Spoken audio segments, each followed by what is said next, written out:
Scooby-Jew. He would be Scooby-Jew. We rolling? Yeah, we are rolling. Oh my god. Becky. Look at her cock. That's the best new addition. Are we doing some just pre-game rattling? Or? Yeah, I think just get back in the game real quick. We need to warm up our taints, and I forgot to change a chair. Oh well. They can deal with it. Maybe. I don't know. I don't know if I should change it or not. They call me 4-inch LCD screen. They call me 4x3. Heyo. 4x3. They call me John Airwick. A black dude asked me if I wanted a graham cracker, and I was like, a what? And don't call me that. That's not nice. Did I ever tell you that I convinced someone on acid that I was going away on a secret military trip? No. Should we start there? Hit that button, baby.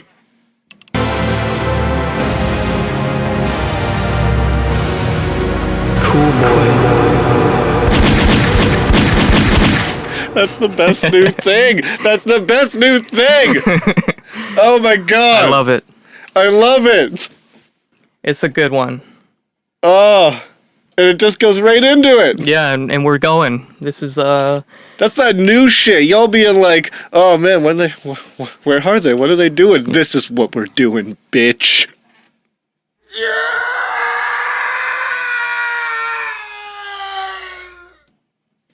We're doing that.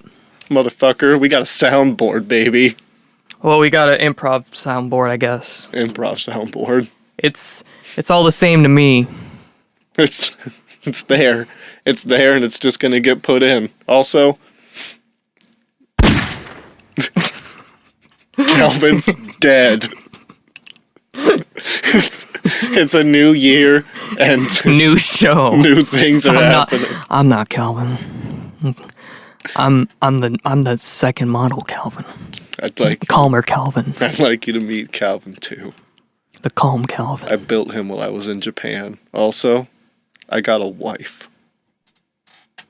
Senpai! There she is. That's her. Her name is Suchuchu-chan. Waifu. See? Hello, Suchuchu-chan. Hi, Suchu. Hi. How you doing? Yeah, how you doing? Ecchi. I didn't. Now that you didn't have to go down that road. Oh, hey, that's what you've been doing? Just right here in the building with us? Like all day, Every day? every month. She's a sweet girl. Baka. What she wants to be. Anyway, welcome to Cool Boys. So that's Suchi, whatever. Suchuchu-chan. Okay, I'll leave that one to you. Like a train. Suchuchu. Go fuck yourself. Well, how about that? I mean, it's her birth name. You can't just disrespect it like that. Have you seen the shit where it's like a holographic woman in your house? No, yeah, I wanted it until I saw that it was like $3,000. I was real tempted. I mean, if I had $3,000 to burn, I would have totally got it. I just want like in the future, in a world where I have a bigger studio, she's like the manager of the studio. Oh, that'd be so fucking cool. And like, I just want to freak people out like that. Like, they just come in and there's this like anime bitch floating there like, hello. Like she just like comes out of the ground. That'd be cool as fuck. Yeah. Well, she was holding a gun too. Like, it tells you to get out. Also, there's gonna be like new characters and shit and updates and like, god damn it, Japan. Man, Why do you get all the good shit? I need to make a lot more money. Like, just piles of money so I can blow it on stuff like that. Yeah. When I win the lottery tomorrow, I'll buy you one. Thanks, man. Did you actually buy a lottery ticket? No. Oh. But I'm gonna win because that's just it. We're gonna rob the lottery. Coming next fall, Woody Harrelson, Ryan Reynolds in Lottery Bottery.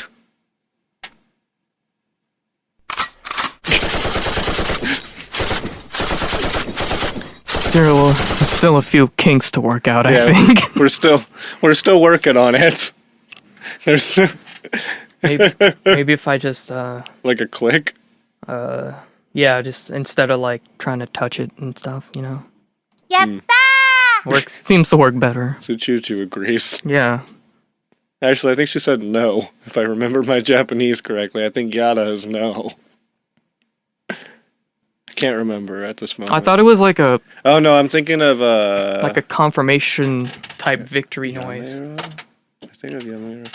I haven't taken jet. I haven't brushed up on my Japanese since I took it like 4 years ago. Also, every single movement I do in this chair makes it squeak, so I apologize. I took years of Japanese, years. It's none of it. None of it's fucking there. I feel the same way about Spanish. Like I took it, 2 years of it. It's all gone. I don't remember a single thing. I took 4 years, almost 4 years of Japanese, like Jesus hardcore, and I didn't do bad in the class at all. I could speak it really well in class, like when I was doing it before. It's gone. I only did it because like the people were like, if you want to go to a college, you might want to take 2 years of a language. Yeah, And I was like, that was the only reason why I wanted to. they said that to me too, and I was like, well, French and Spanish sound stupid. I don't want to learn either of those. I'm not going to go to Spain, and I'm not going to go to France. Well, I might go to France. I go to Paris. I go to Paris. I started. The only reason I did Spanish was because they didn't offer Japanese when I wanted to start and take it. Because I wanted to just get it out of the way so I can move on to other shit. It was something else. Got my arms waxed in that class. Hold on. What kind of show they're running there at the school? I got away with showing the Cowboy Bebop movie, and it's a rated R movie, apparently. For senior year, we got to pick a movie to watch while he was grading the finals, and fucking, I got to pick it, and I suggested the Cowboy Bebop movie, and he's like, oh yeah, okay, it's not rated R, right? And I was like, of course not. I go home and I check, I was like, fuck, it's rated R. I was like, I'm going for it, I'm winging it, I'm putting it in. And then we go there, and I put it in. I was like, it's a Japanese movie, right? It's just not going to show a big old fucking rated R thing like before it pops up like regular movies, right? Just as I say that, our teacher like drops a pencil just at the most convenient time, like not purposely either, on accident, bends over to pick it up and is perfectly out of the line of sight of the thing as a giant red image and gigantic rated R comes up. And he pokes his head over right as it faded away, and the whole class is fucking dying. And then we watched the Cowboy Bebop movie, and it was actually a good ending to the senior year, because that movie's hard as fuck. Holy shit, dude. It's good. It's a good movie. That's called destiny right there. But yeah, I also got my arms waxed in that class, too. See, I don't know what would lead to that situation. Okay, I don't understand, like... Are you ready? So I walk in, and fucking one of the boys that's just a troublemaker. There were some troublemakers in that class. We had me, Bryn, Isaac, like people that just like are ignorant fucks. But Patrick, let's just say Patrick was there. And Patrick had wax strips on him for no fucking reason. He just walked into the shit. He just bought them. And he was like, all right, who wants to get one? And I was like, I looked at Who wants to the get top of one? my hand, and I was like, I always wanted to know how bad a wax strip hurt. Like, it was in the back of my head, so I was like, okay, yeah, just slap it right on the top of my hand. We'll get rid of whatever this is. I'm fine with that. And so he goes 3, 2, and then slaps it right in the middle of like the dense jungle that is my arm. Just this like square patch on my arm, and then I looked at it with my mouth agape because I just wasn't ready for it. I was just, what do I do about this? What do I do? I'm in too deep. Pull the plug. And I go, excuse me, I gotta go use the bathroom. I go, and I fucking tear it off my arm, and it hurts so fucking bad. And yes, don't complain here because one, I don't have regular fucking hair on my arm. I got like full-grown hair on my arm. It's just dense. like length of hair. So pulling that shit was not fun. That was some healthy hair on my arm that really did not want to come out. You deserve better. And so I came back into class with a perfect, like, hair, perfect square bald patch on the side. And I was looking at it, I was so, like, bummed. And I was like, do you have another? And I hit it on the other side perfectly. Because that would make it better. So, because I wanted it to be symmetrical. Because if I was going to go through the whole day like this, I might as well have it symmetrical so I could have something to talk about. So I did that one in class. You should have done like a design, like you made a little dog out of the square or something. They were really shitty ones. Like, I went to pull the strip once, and the strip came off, but the wax stayed, so I had to grab the wax with my bare hands on my fucking hair and just yank it off. And then I had the rest of my mom took me to the store, and I got the rest of my arms waxed, and it was, my arms from my shoulders to my wrists were bleeding. Holy shit. Because of all the hair that got pulled violently. It was so funny. But I had to... You couldn't, like, shave? Because waxing's different. It takes the hair out from the root, so it's got to grow back from the root. So if you shave it, it's going to grow in uneven. So the whole thing had to get waxed. But I looked fucking smooth. Could take one of those, like, tiny things of butter and, like, at the top of your arm and just have it go, like, wee! Oh yeah, there was also that story about how I tricked a friend of mine who was on acid. I was going to Kuwait. Or something like that. I think I said Kuwait or Syria. Yeah, you said secret mission. So yeah, we were at a party, and there was a buddy of mine who did like 7 tabs of acid, and he was gone. He was just fucking gone. Like, he was just wandering around everywhere and laughing at things. He was fried. Yeah. And so it came time for me. I was gonna go home because he was house sitting the house next door to us that he was having the party at. Great. So, and it was literally next door to my house, so I could just walk right back. I was like, okay, I'm gonna go home. So I get up, and as I'm about to leave, he's just in the living room by himself, looking at nothing, and like just there. I was like, hey man, I'm about to take off. He's like, oh shit, dude, yeah, it's good seeing you. When am I gonna see you again? And I just like, I don't know what came over me, but like, just some diabolical like twitch went in the back of my head, and I just went, yeah, man, I don't know when I'm ever gonna see you again, but I'm gonna miss you the most, dude. I really am. Like, it's gonna be tough out there. And he's like, tough out there? What do you mean? I was just gonna go home next door. I was like, yeah, well, I am going home next door. I'm just going home to pack. And he's like, pack? What? Where are you going, man? I was like, and I go, try to like bleep his name without,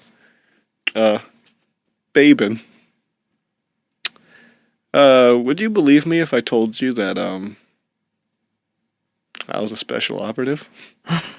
And he's like, oh boy. And he goes, what? And I was like, I work for the CIA. Little did he know he meant the cock and ass. I was like, I work for the CIA. I'm known as the Hammer. Like, I'm paraphrasing a bit because I can't remember the most, but I remember the gist of it. He goes, oh, what? He's like, yeah, I got the letter. I'm shipping out tomorrow. Another secret mission this time. He's like, what, really? I was like, I'm a little torn up about this. I was like, can I vent to you, man? Can you keep a secret? Like, oh, God.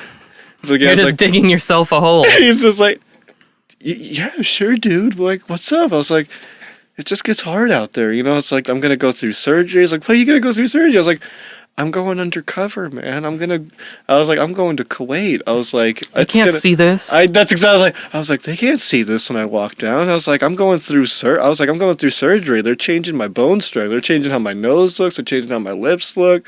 I don't even know if I'm gonna have to say eyes after this. I was like, what, dude? It's like, yeah, dude. They're gonna lower me a whole foot. I'm gonna be a 5'3" brown man in Kuwait, undercover. And then this is the kicker because Bryn's outside. And I go, he's like, does anybody know? I was like, well, I mean, Bryn knows because he's coming with me. He's like, what? Bryn does this too? I was like, dude, don't say that loud. Like, people don't know that. We have to keep you guys safe. Like, if we were ever compromised, they would go after you guys, right? And he's like, oh, fuck. Oh my God. Yeah, that makes sense. I go, look, I gotta get going. My chopper takes off at 4. Bryn is leaving at 6. We're going at different times to keep the suspicion low.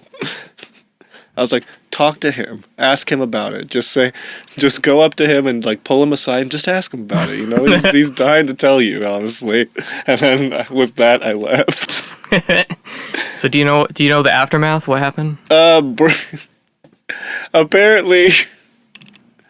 He didn't get to the point of talking Bryn because he just melted back onto the couch, but Bryn said he was sure gave him something to think about. Yeah, I sure did give him something to think about. And then the next day when he came back, I came over again, and he like remembered but didn't remember, but at the same time was like, I thought you were away, man, I thought you were away at something. I think you were telling me that you went to something last night. I was like you were some part of like secret guy.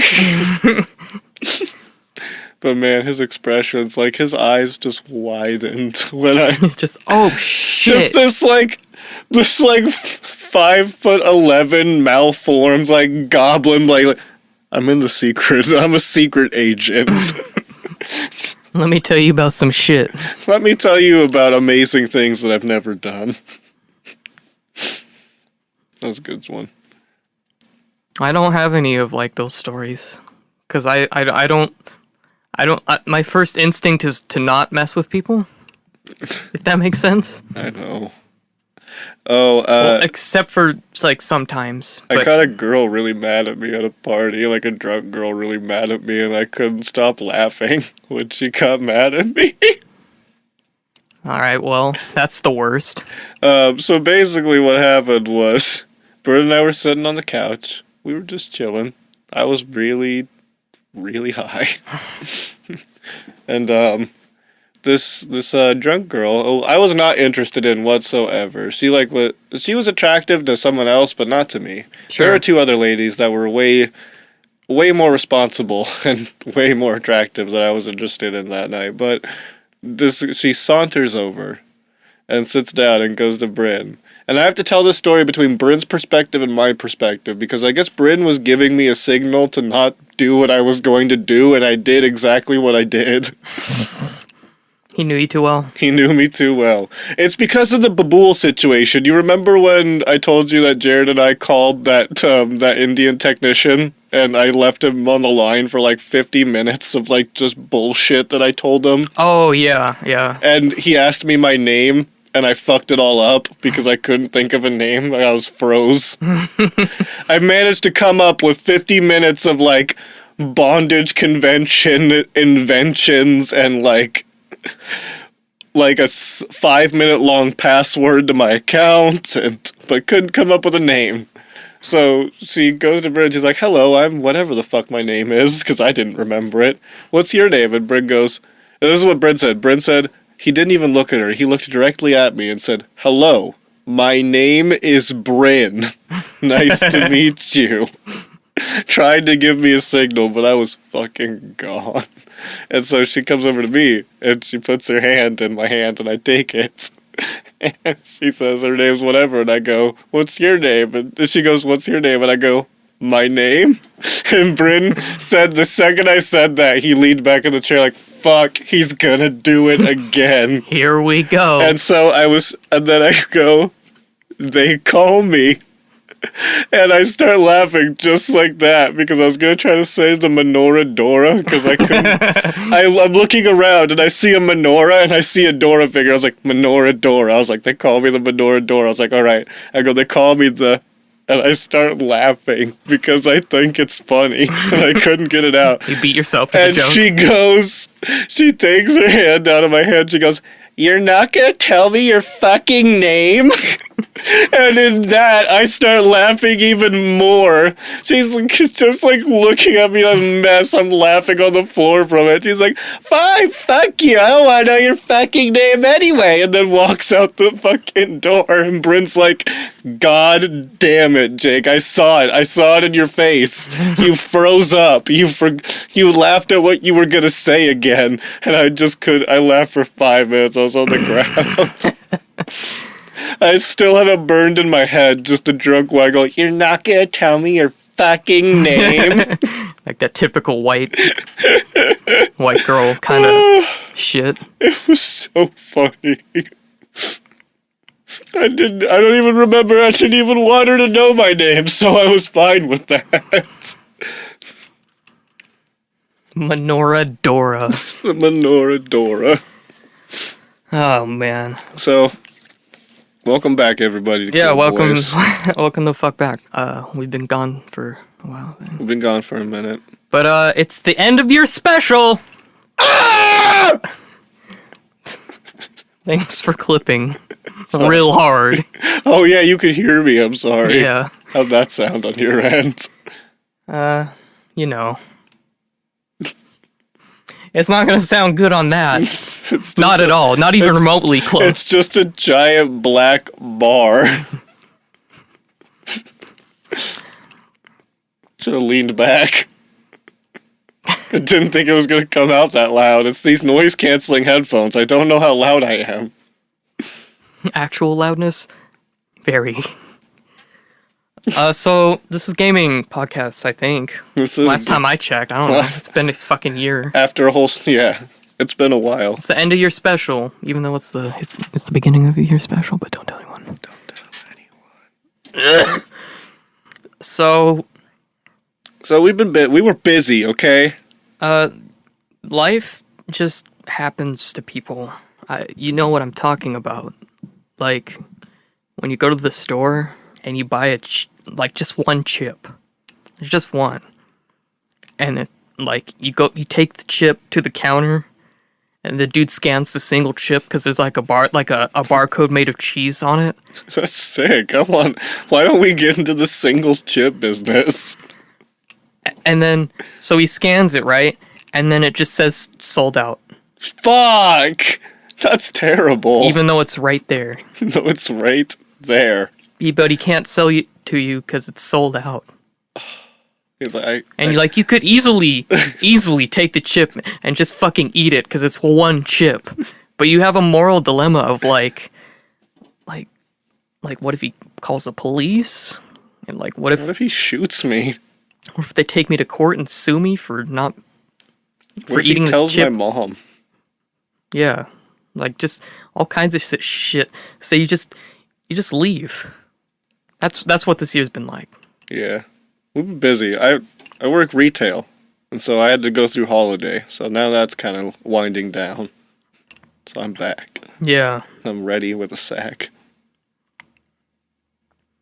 and I've been busy with audio stuff and things. We have other jobs. Yeah. You ungrateful fucks. So I guess I didn't know. Today's funny because I really wasn't prepared to record a podcast, but we were like, I thought Jake was I thought that's what you meant in that message yesterday. What part of what'd I say? You said He's pulling it up on his phone because I said something specific. because we were talking about I was just recording eventually. Like we were talking about recording soon. yeah. So I thought when you told me yesterday, you said, oh, shit, there's a lot of things. Hey man, you feeling better? a bit now. I also have tomorrow off. You want to change the definition of a tsunami tomorrow. I thought that meant, do you want to record the podcast tomorrow? Where did you... I can't even... I was just throwing out a Calvinism. I said, yeah, let's change it to slop cunt. And that was me saying, yeah, I'm down. Yeah. Then hell yeah, I'll really make them regret the prohibition, which I thought was I'm really excited for our adventure in recording the podcast tomorrow.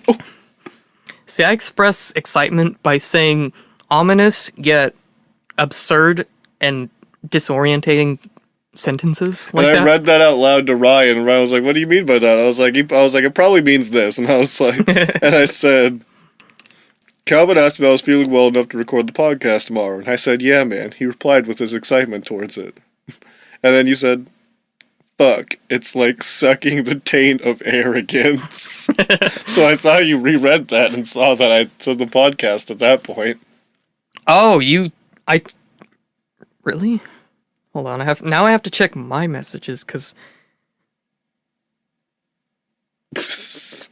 you definitely did say record the podcast, and I completely missed that. Oh shit. That whole exchange. And I said, "Come popsicle."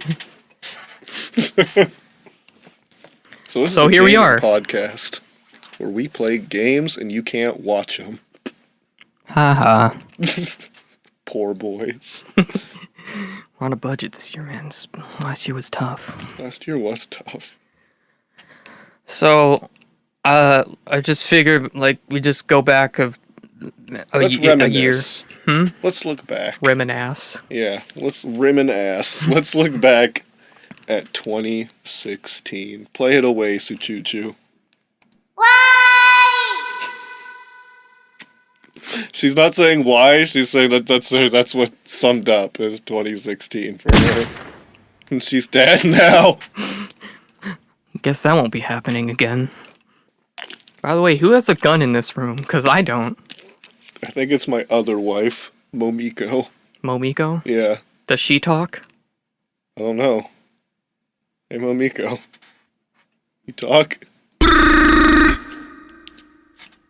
Yeah, she talks. Oh, okay. I didn't know you had another one. Just like, it was But now that I look to my left, I can see her. It was buy one, get one free at the market.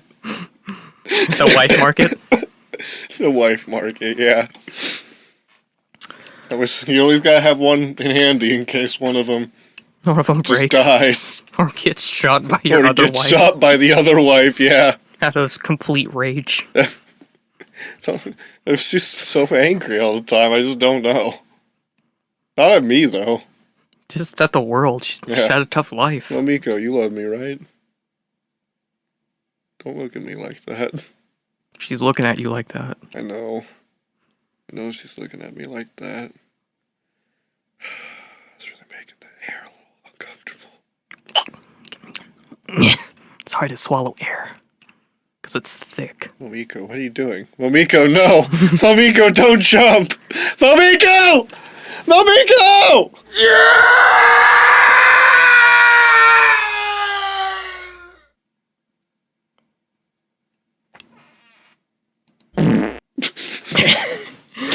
That was a long fall. Yeah, I didn't know. Are you getting that panel replaced in your studio? I mean, it's a cool story to tell. It's like right in front of the door, though. You just have the artists fall when they're done. The dumb ones. They just don't step over it. Yeah, they just, what's up, man? Ah! And no one really knows how deep the hole is. But that shit's deep. It's a deep hole. Didn't know you were over just like a fucking chasm. It's the only place I could put it, you know? The reverb's really good. Okay, so I guess we can talk about video games. Yeah. Okay. Well, They're bad. they're bad, yeah. Video games suck. Show's man. over. Takes a minute to wind up because it's in reverse.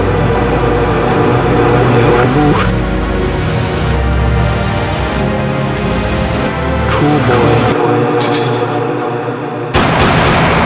Game over!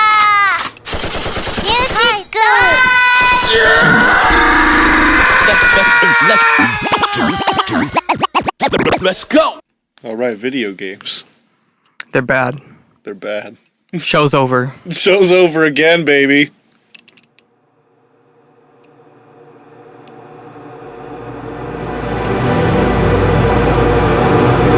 Coming this fall. Tom Cruise in Come Destroyer 7. Let's go. Just ran through it again. There's just back just to the same. What do we do as next joke? Let's just copy the previous joke we just did.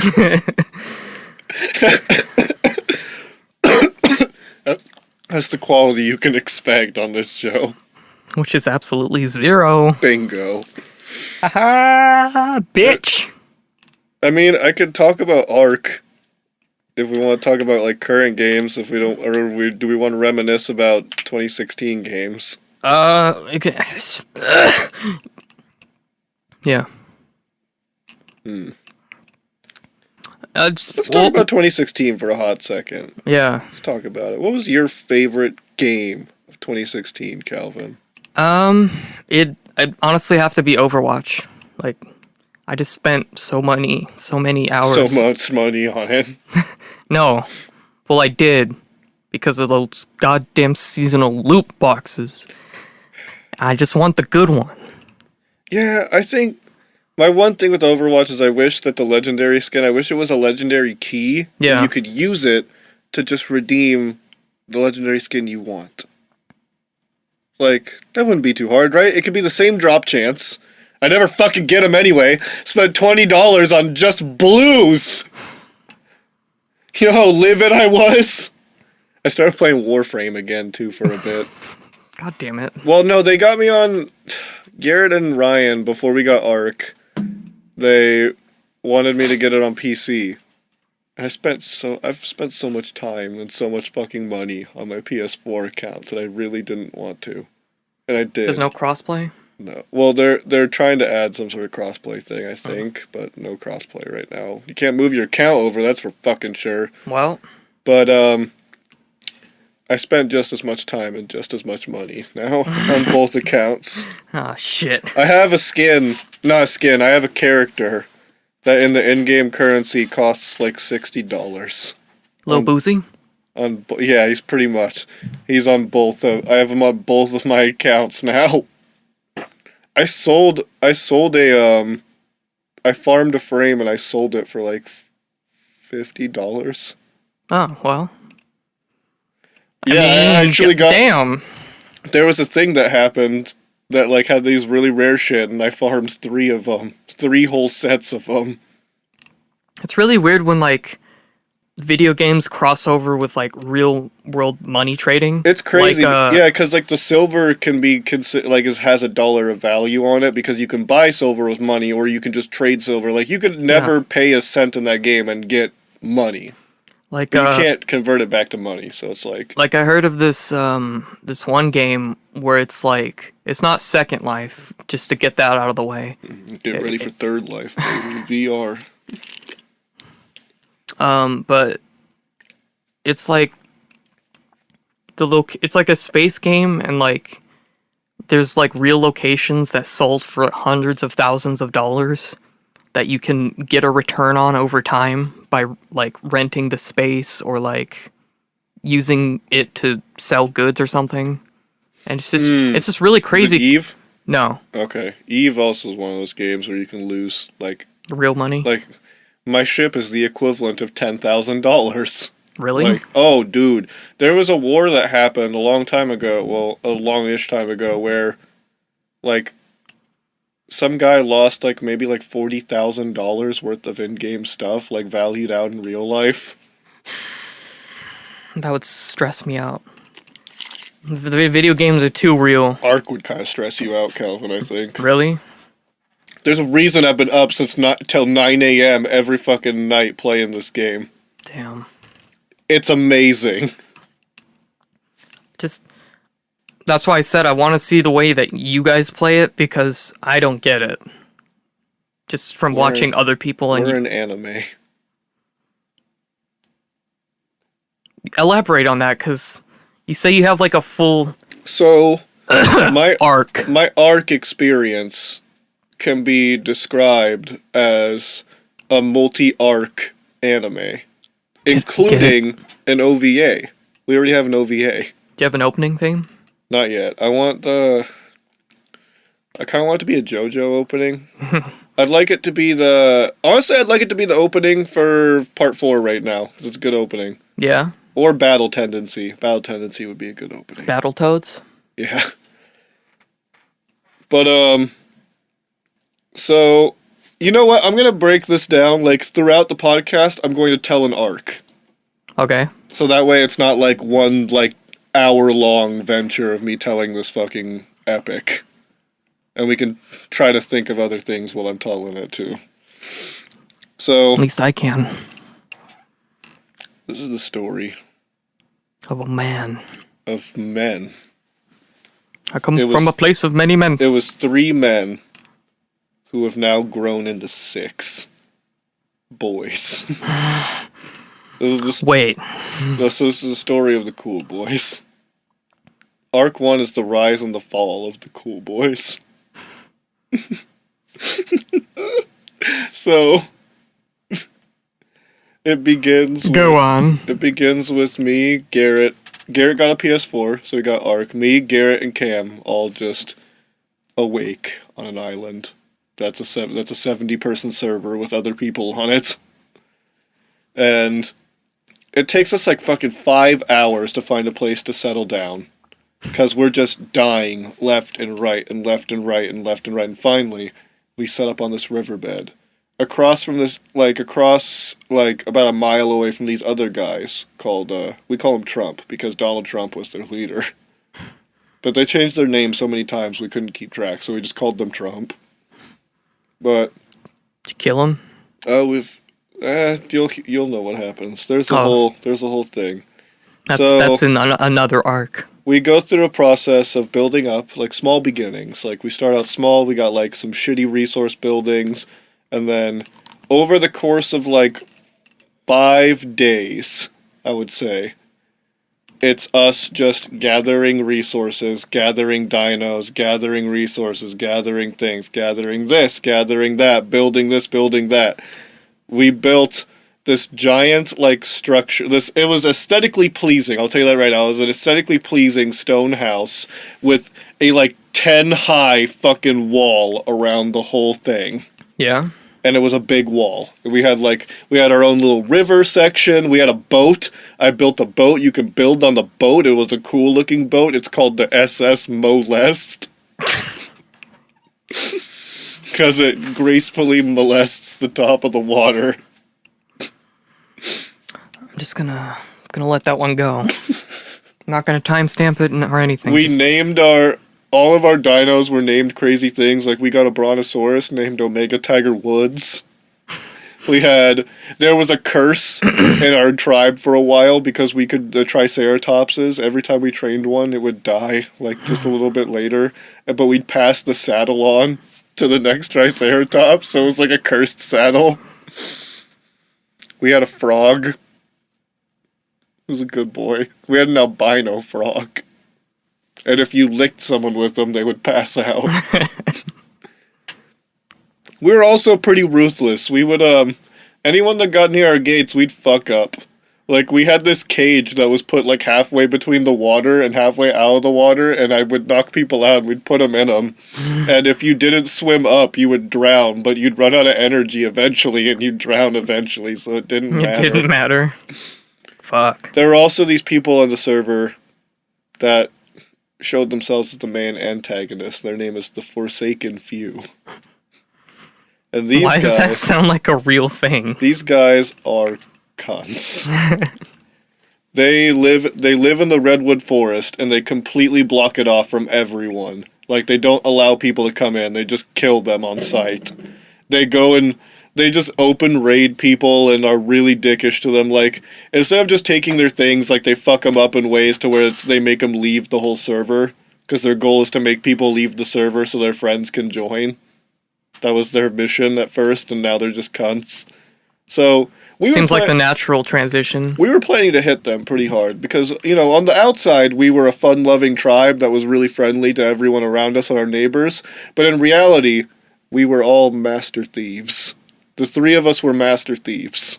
Yeah. We would break into people's bases and take all their fucking shit in ways that would make them not know that we took it. So it's like when you do things to other people, there's like a little chat that you can look at that says what happens. But you can do things in such a way to where it says an arbitrary thing did this. Like instead of, if I killed someone, it would say in the chat that I killed you. But if I dragged your unconscious body to the ocean and drowned you, I didn't kill you. The ocean killed you. So it's not going to tell you I killed you. Fuck that guy. Yeah.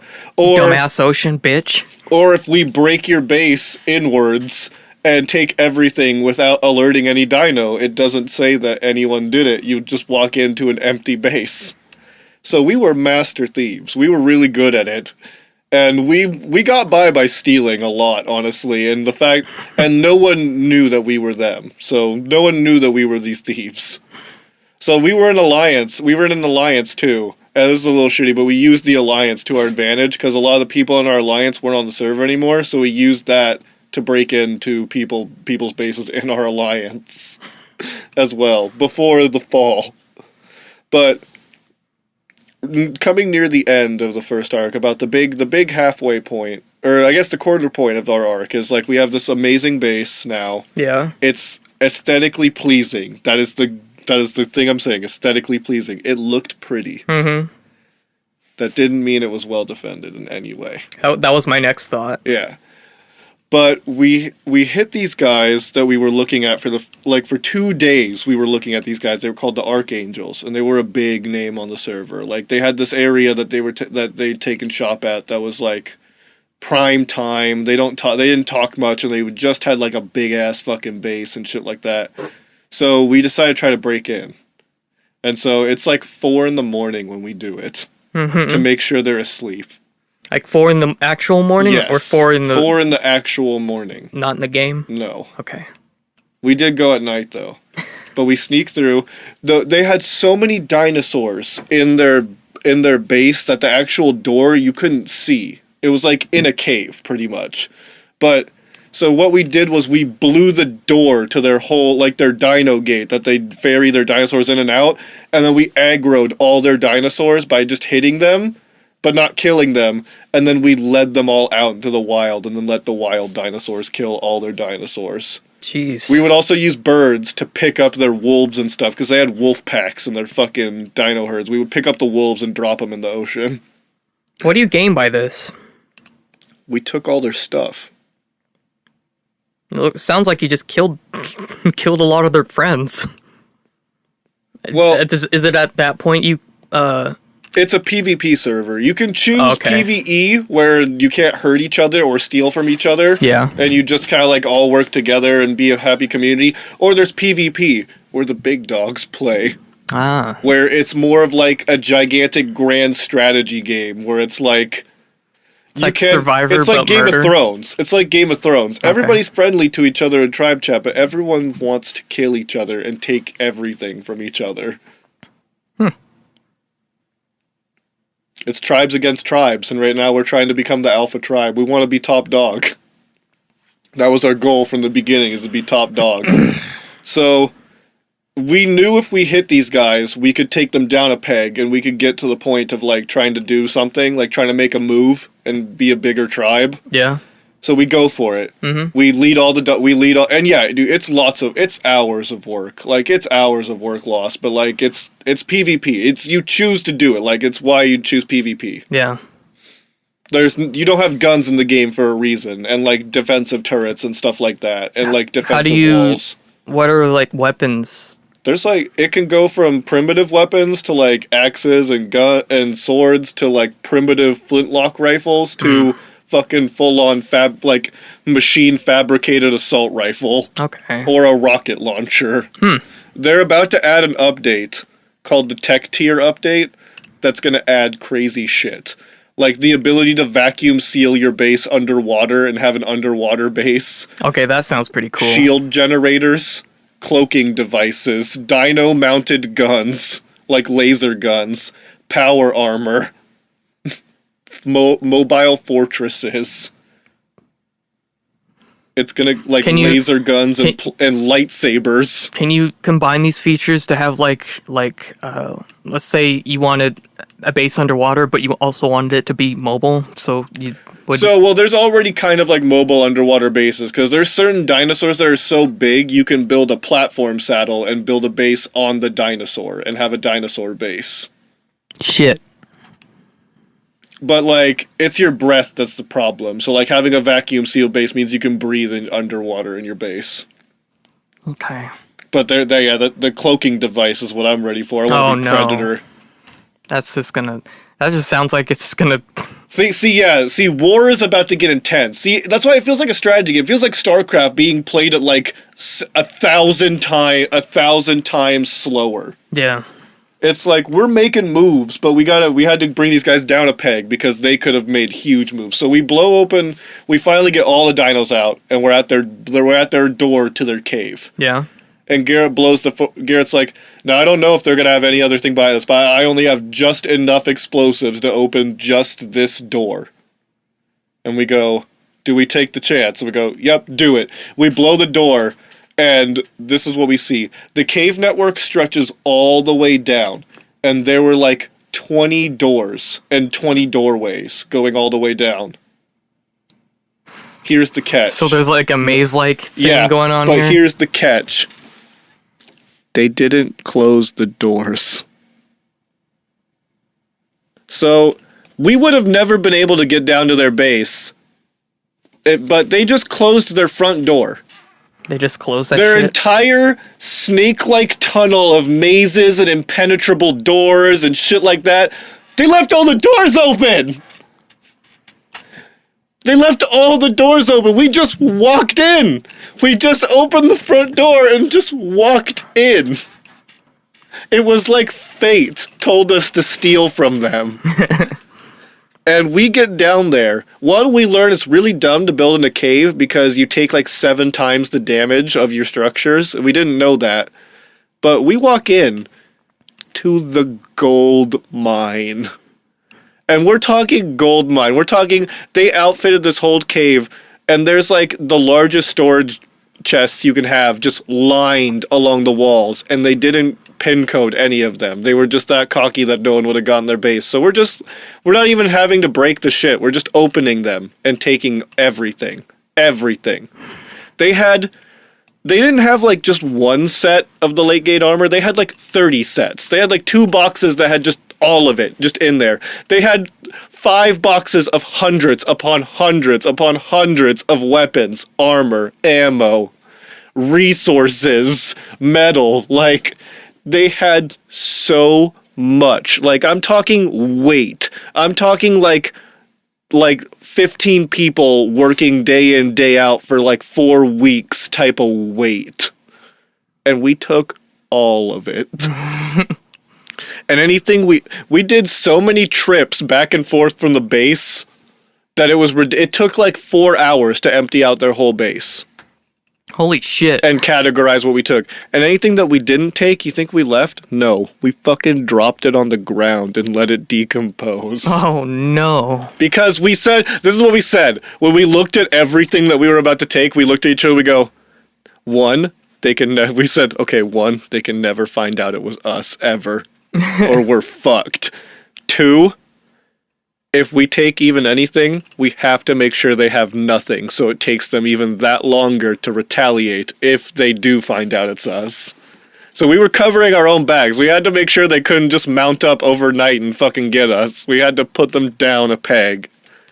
We found every person, too, that was sleeping in the base and stripped them of everything, too. Oh, no. We took everything off everyone. And we made out like bandits. We made out like kings. And we never knew what happened on their guys' end. They never spoke in chat again after that. They now are just starting to talk in chat again. Oh, boy. But Garrett went to check out their base, and it's 1 billion times more defended now. And I think they know to fucking lock the doors every time they go to bed now. Because we were in disbelief. Because we would have never been able to get in. It was so much luck that they just decided to not close all the doors that day. If you lock a door, are you... If you lock a door, you gotta blow the door open. And we didn't have enough explosives to go through. We only had enough for the front door. Okay. And there were like 20 doors. There were 20 doors that were just lined up and all open. And see, one more thing we did that was just kind of add insult to injury. We broke all of the things that are used to build other things just to make it that much harder to get back into it. Man. It was we did it. We made a move. Man. It's PvP, baby. Yeah, baby. It's PvP. We made a move. You have to be just as okay with losing all your stuff. See, that's what would fuck me up. See, yeah, that's why, but we're defended now. Like, I'll just give you a little foreshadowing. No one's getting through our shit now. We know too much on how to, like, exploit things. We're doing, like, structure exploits to make them more defended. It's not like you can't break through them, but it makes it harder and it looks way better. So it's like... Yeah, you won't be able to take out my fucking turrets now. They're like covered in this weird impenetrable box to where its head pokes out, but they can't do anything about it. God damn. Yeah, but so the one thing I do before we go to bed is I tell Garrett to make this thing that we just got. It's called the safe. And we were like, that's gotta be something that's really hard to break into and hold all our stuff. One, it's comically large. We did not know that when we built it because it looks really tiny in the icon. It's comically large. It's like the size of your shipping containers tilted up. Like tilted on its side like this. It's just fucking huge. So we hide it in the heart of our base. And I put everything in it. I put everything that could be considered valuable in it. And I wake up the next morning and I get called into work, and I was really bummed because I was like, man, I wanted to look through all that stuff and like get ready, and like I wanted to put some defenses down to make sure that if people came that it would be our house and home would be defended. But no, I went to work and I get a call from Cam. They're here. Not archangels though. Forsaken. Because apparently Forsaken decided today was Purge Day, where they go around and just completely decimate people's bases to the point where it makes them want to quit to see how many people they could get on the server to quit that were lower level or weaker than them. So they hit like 20 bases that day and got like at least like 10 to 15 people to just leave our server and give up. But Cam solo defended the base for like 3 hours by himself. Now I'm telling you, everything was in the safe. And this is the important part. Everything of importance was in the safe. Guns, ammo, all the hardest building equipment you can get. There's shit called cementing paste that just takes hours to get. We had hundreds of it. Like, that was the most important stuff. So these guys finally, like, by the time we get off work, Garrett's getting off work, I'm coming in. Like, my base is ruined. The walls are blasted down. Half the building is gone. Everything's ransacked. I managed to kill like 5 people, but it didn't matter. They handcuffed me, weighed me down so I couldn't move, and put me in front of the safe. They blew up everything around the house. They leveled the whole house, pretty much. And they were like, they couldn't blow up the safe, though.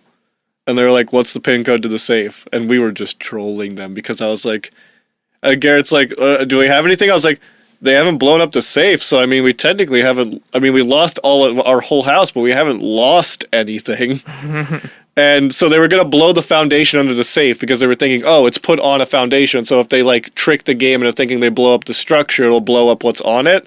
Nope, it just sunk the safe into the ground. Like it just went and then just starts sinking into the ground. And so they're getting salty and I just keep saying in chat, safe up, base up, safe up, base up. We won, bitch. We won. We won. I don't consider this being raided. You didn't take our shit. Safe up, base up. And they were just like, just tell us the pin code. I just said, it's your life's worth times 0. Just tell us the pin code. And Garrett said 8008S. 80085, which is boobs. We were just trolling the shit out of them. And so they eventually just take everything off of us. They weigh me down in the middle of nowhere. I had to wait like an hour for wildlife to kill me. Because I was just stuck. And, but And we all decided to leave the server for a while, like, and try to play on a different one. And that was the fall of the Cool Boys. Damn. But, like... What happened to the safe? That's the spark of the second arc. Oh, man. So... So that's kind of like, you see us, like, ride off into the distance and try to go play on another server. And, like, as the text is fading in, and then it fades to black, but then it, like... Just imagine how this arc would end for the anime. Then it slowly fades in, and it goes, and like you see like the trees and the forest has like grown back in this area, and then in the middle of this, you just kind of see like a ruin, like an old base, and a gigantic still up safe in the middle of it, just waiting for its owners to come back to it. Holy shit. And you're right, that was actually like a storyline, you know? Yeah, wait till you hear about Arc 2, which is called The Nightmen Cometh. So no matter what happens on that server, no one can get into that safe unless they get the... Well, they had to blow it up. They just didn't bring enough explosives to blow it up. To which they told us later they had enough, they just were caught with their pants down. They didn't want to waste that much. You have to use like 50 C4, and that takes so long to make. On a gamble that we were on a gamble because we were trolling them. So they didn't know if it was just empty and we just built it or if it actually had everything that we had ever had in it. Oh, man. But then they were like, they drove me by and I saw it was like 47,000 out of 50,000. So I was trolling. I was like, you're not even close. You're not even close. And then we were saying like, forsaken few gunpowder, forsaken few grenades, forsaken few chromosomes. But yeah, so that's Wow. Arc 1, everybody. Damn. Gunshots for Arc 1.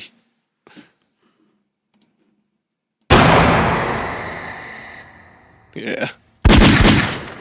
There it is. So yeah, if you want to know the arcs, I mean, the manga's already out, but the anime's coming out slowly. Like, Arc 2 is called The Nightmen Cometh. Arc 3 is Revengeance. And then the OVA is the beach episode, followed by Arc 4, which is Pirate Island. Which is Pirate Island and the research and the and the great hiding of the gay Power Rangers. Wow. Can't say that I know what to expect. Can you terraform at all in that game?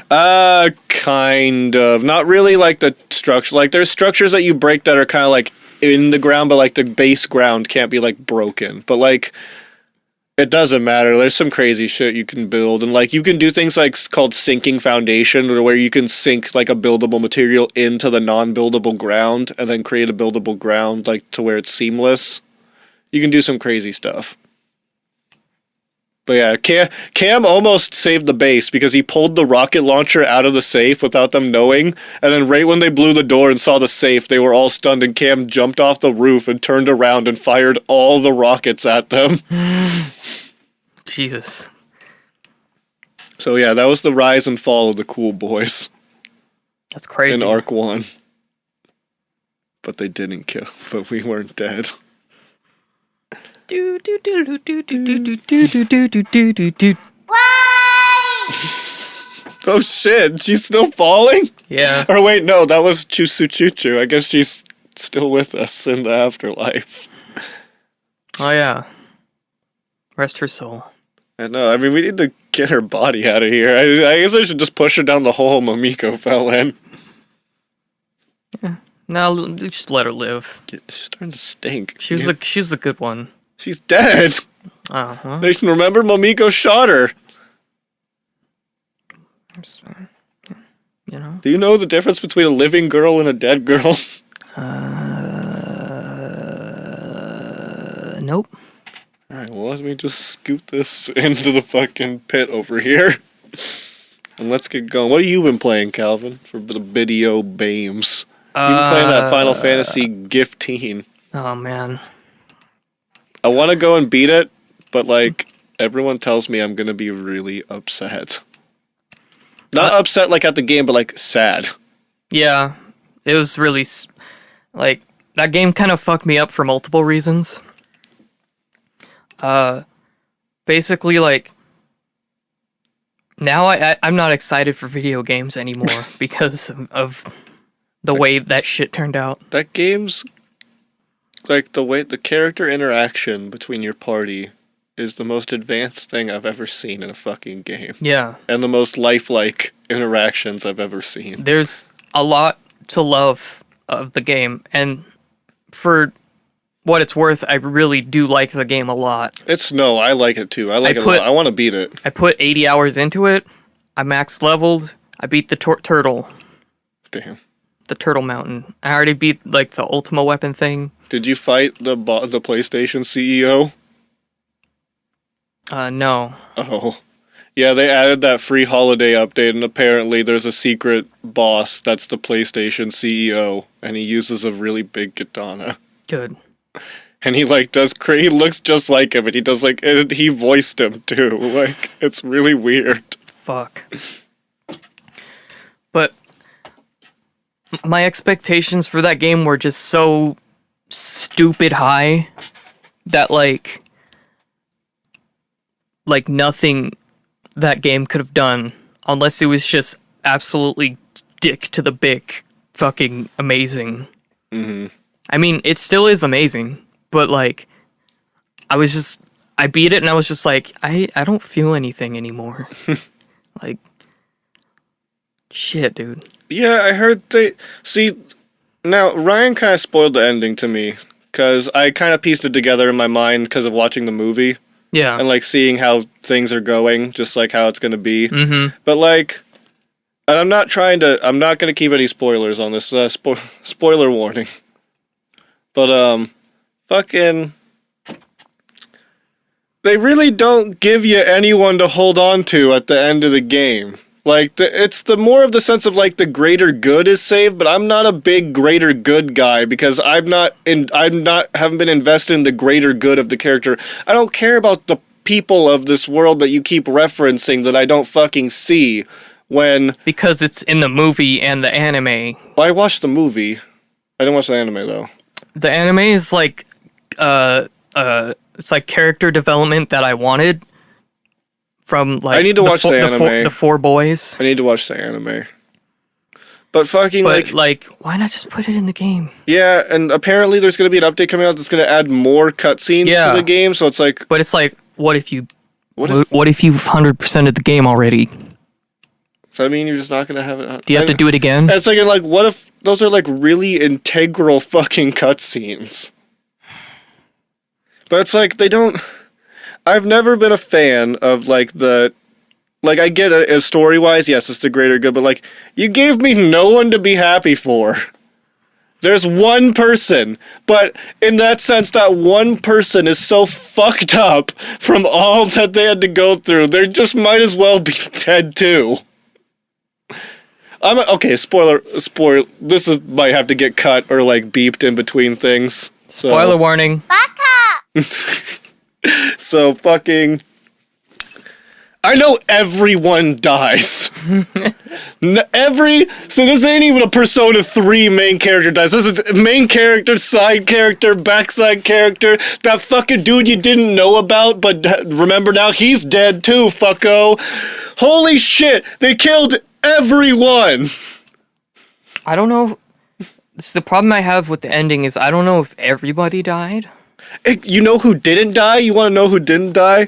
The real hot sister that I wanted with Noctis the whole fucking time. But now, and then she's a goddamn badass that just fucking pelvic fucking rapes anything with that dope ass spear. And now, now she's alone in the world. I hate that. I fucking hate that. Like, Ryan Kimian, she lived through it. So, like, Luna, Noctis, Prompto, Ignis, his brother's fucking dead, too! I don't know if all of what you're saying is true. Ugh. And I saw the thing, though, where they're at the dead campfire.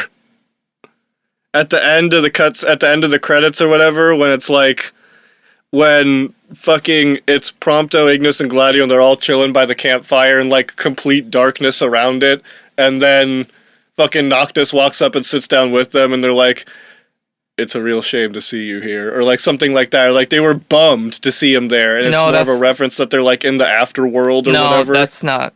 That's not. That happened before. That happens before? Yeah, like just play the game. Just beat the game. I know. I get so bummed when everyone dies like that because it's like, fuck me. Who do I have to hold on to? That's like my boys.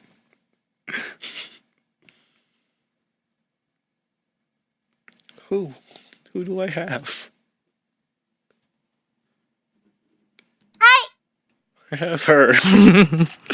I have the best girl. I loved Luna too. I knew, although she was the summoner, and that's just how Final Fantasy does it. Final Fantasy always kills the fucking summoner. See, I didn't piece that together, so I was real surprised when that happened. I was like, oh no. The way they have the like when they brought in the little sister that I really like, I love her character so much. I felt so bad because when you go on like the date with her and you have the options to be like, hey, I'm getting fucking married. Like, I can't be acting like that. Or just like, fuck that! That's, I'm not... We all know that's going down the tubes. This is where it's really at. I was that guy. I forewent the whole childhood thing. I was like... It's not like you would know that from playing the game. I know. It's like, look, you and I were look, dap up. You and I best friends. I'll talk to you about anything with our secret dog and our blind friend. But I'm a fuck that. I want that to fuck me, please. I want them over there. I like this one. Did you see when she jumped out the airship and did the shit and killed everything and then left? That's why I want her. This one's mine. Also, you're horribly mistaken about that. That's Ryan said who it was. Ryan said Gladio's sister grew up to be like a bounty hunter chick.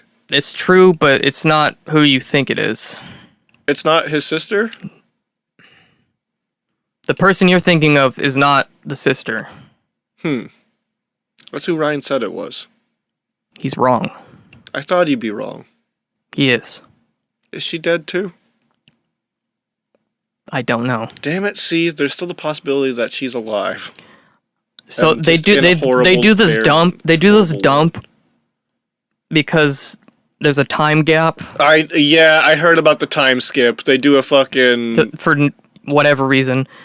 There's a time gap and they do this kind of thing where they're like, "Oh, what happened to such and these people?" And yeah. They're like, oh yeah, Cindy's she's master mechanic, and then you're like, well, cool. I want to see what she looks like now, because like all the everyone else looks different and older and stuff. Mm-hmm. But they don't show them. They don't show anyone they talk about. They just tell you. From what Ryan tells me, but because he like just beat it when he told me, like, do you want to know? I was like, from what he told me, they became like, they just went monster hunting. They just did Monster Hunter 5 for like 7 years or whatever. Yeah. God damn, what an unnecessary amount of time, I still think in my head. When he told me that, I was like, what? I was like, for what purpose? I get there's an overarching grand scheme thing, and he had to learn something. He kept a lot out on purpose so that I could, like, enjoy the game still and, like, be surprised, because I don't know the twist or anything like that. I have no idea what the twist is. It's going to melt in the back of my head, the death thing. Like, it's still, the weight of it's going to hit me just as hard when it happens. What chapter are you in? Are you before you go to... I gotta go recheck it out, man. I was gonna buy Final Fantasy, and then I saw that Arc came out, and I bought Arc. I've been just checking it out and playing it when I can, but I've been putting so many... I've like maybe like 200 hours in Arc now. Already? By itself. I bought the game maybe 2 weeks ago, and I have probably almost 2 weeks worth of playing on it. Jesus Christ. It's really good, Calvin. But also, killing people in that game is really good. There's a point in Final Fantasy 15 where shit starts going really south, both in the story and in the game itself. Mm. And you'll know it when it happens, because There's a thing that happens, and you're just like, who did this to you? Why? God damn. But all that was depressing, and I didn't like how the story is so broken up into different media. Because I think you should be able to play the game and fully experience like what the game is. You know, you shouldn't have to look up the anime or the movie. It should supplement it. It should be things you want to look at, like not things you have to watch. Like the movie was hard as fuck though. I loved the movie. Yeah, but like it kind of sets things up. But like also in the same time, like I got weird at the timeline because it's like you're telling me the Empire, like, because did you watch the Kingsglaive? Yeah, I've seen it all. The ending, it ends with their car breaking down. So you're telling me the whole Empire was fucking crumbled before the car broke down chronologically, when in the game those two areas are kind of broken up because they make it seem like you just find out about a breaking news style when they get to the before you leave on the boats. Because you can't leave the boats because they're docked for the night or whatever, and then you try to come back in the morning and the fucking Empire's attacked and the boats are all on lockdown. Like at the very beginning of the game when you find out that, you know, Dad's dead and fucking everything's like chronologically, so you tell me the Empire was already done and good old Dad was fucking blasted right when the car broke down. Like, no, I think it was a couple days after that. That's what I'm saying. It's like the movie kind of messed that up a little bit because like he sends, like, it opens kind of at the same time with the game where he sends, like, Lucius is coming back from sending Noctis on his trip. Yeah. Like, that's, like, where it's confirmed. And Nyx was a fucking badass. God damn, was he cool. I love that you can get his fucking glaive. Oh. He's good. Nyx is so cool. I hope he's a playable character in, like, that upcoming, like, co-op thing. Who knows? Who knows what's gonna happen? I really don't. That co-op thing's gonna be cool, though. I just have a good feeling that it's gonna be fun, whatever it is. I hope like so. the idea of it. I hope it turns into what I thought it would be. For Final Fantasy. I think you know what I think it is? I think it's a feature from Versus 13 that was supposed to be a big thing, and that they're you know, Versus 13. Yeah. Maybe, I don't know. A fucking actual, like, melee mode would be fun. Like, actually fighting each other would be pretty cool. Fuck. Damn. That game's cool. It is cool. It's just so... I'm just disappointed because I had my expectations too high, and I thought it was gonna be like Final Fantasy X. Like, where it was like a full... That's what Cam was saying. Cam said the same thing. Because, like, I really like Final Fantasy X. It's my favorite one. 10's my favorite. Haven't played 7 yet, so those of you out there who say, well, 7, I haven't played it yet. I will. Just haven't. 10's a personal favorite of mine. But 10's my favorite for, like, now, you know? I thought it was going to be like that, you know? Mm-hmm. Like the story would be heavy and, like, good, you know? But it's just kind of... I think that's kind of what the problem is with, like, open world games is, like, they don't give you, like an urgency to continue the story, or like you want to continue the story, but you have so much side shit that you kind of disconnect from Whereas, things. like, in a linear story, it's like when the fucking bomb is going off on the plane, that's all that's happening in the game. There's, like, that's it. I felt kind of the same way about Metal Gear 5, where it was like, yeah, there's story there. Yeah, it's like why? Who cares about disarming the fucking nukes? Like, that was the whole thing. Like, oh, you gotta disarm the nukes. You gotta disarm the nukes. Who cares? Because, like, I like having, like, a thing to do. Yes. Like, I like to follow a storyline.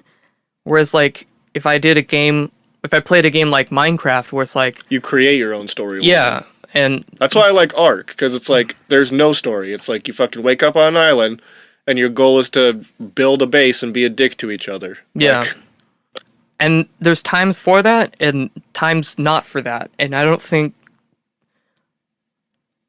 Well, I think what the It's direction. hard to combine them. Yeah. Like, give an open world, but also give direction in a sense of, like, wanting to complete a task, but at the same time giving side tasks. Yeah, because there's people that don't really give a shit about that either way, and they'll just do all the side tasks. I think The Witcher still does the best job at side tasks. Witcher Well, 3, yeah.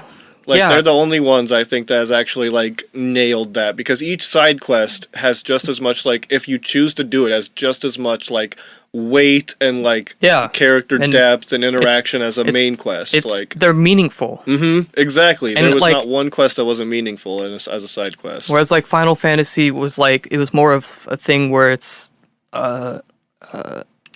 like they tried to do it a little bit at the beginning, but like towards the end of everything they were just like fucking go find these frogs. Damn. Yeah, see, like, because, yeah, there were some side quests that I really enjoyed. I personally just like the side quest between the main gang, where it's like, Yeah. if, like, Prompto wakes you up to go on, like, a photo adventure or stuff like that. Those are the best ones. Yeah, that's like character development that I wanted more of, you know? It's like it has meaning, they're bonding, like this is happening because this character likes to take photos and you know, Oh, God, I loved the photos in that game. but I loved the photo system. I was expecting 10 and I didn't. I got something really fucking cool and close to that, but it wasn't quite there. But it's still like my fun. second like second place game of the year Hell yeah. as far as that goes, for what it's worth. Can't believe Terry Crews is auditioning to be a character in Overwatch. I hope it happens. He's gonna be a voice. I hope he's Doomfist. I don't know if like he's gonna be Doomfist, I hope he's Doomfist. but I hope they just put him in a booth and they have him like yell shit and then they make a character out of it. Oh, they should just put the Old Spice guy in Overwatch. Just Terry Crews. Just actual Terry Crews as Old Spice guy. They should model Terry Crews, honestly, and just make a Terry Crews character. Like someone that has Terry Crews' body and look. They should just replace Lucio's voice. With Terry Crews. He's probably Lucio's voice with DMX. And they need to replace McCree with Garth Brooks.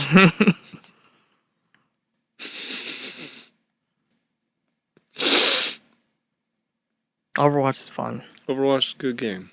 I like that game. That was one of those things where I got maximum enjoyment from it because I wasn't expecting much, but what I got was something way.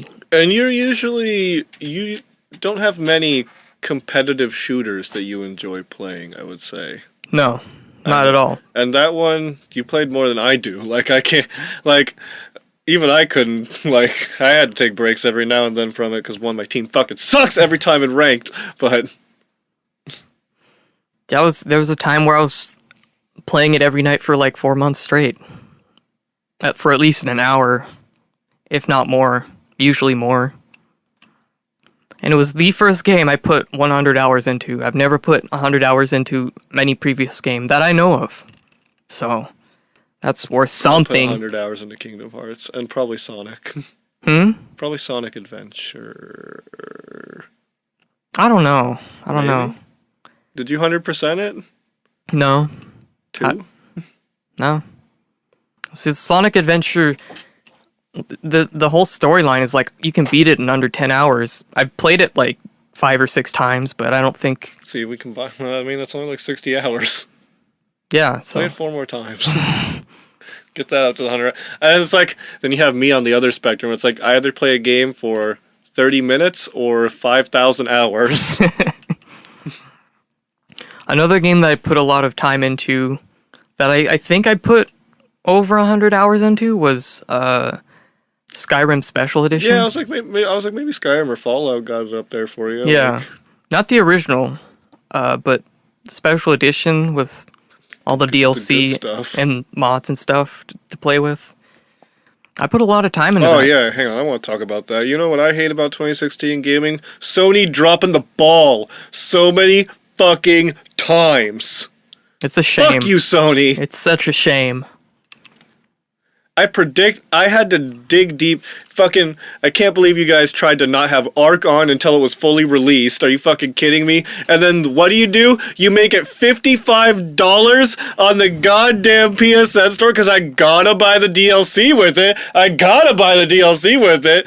You want to go to Scorched Earth, a fucking desert in the middle of fucking nowhere that kills you every 5 fucking minutes. Yeah, I fucking love it. Thanks, guys. And fucking having to $55. It's $55 on. You want to know how much it is on Xbox? $30. You want to know how much it is on PC? $30. The DLC's optional. PSN? Yeah, we want that $55. They're gonna have to pay that if they want to play it on here. I did it. I paid it. I didn't give a shit. That wasn't the developer's fault. I want to play that game. Fuck you, Sony, for holding it out for that long and then making us pay that much for it. I bet it was just a thing of like, okay, like the developers are like, okay, like we don't like this at all, but we want to get it to the PS4. I think they just said, what's it gonna take to get it out? Yeah. And they're like, more money. More money.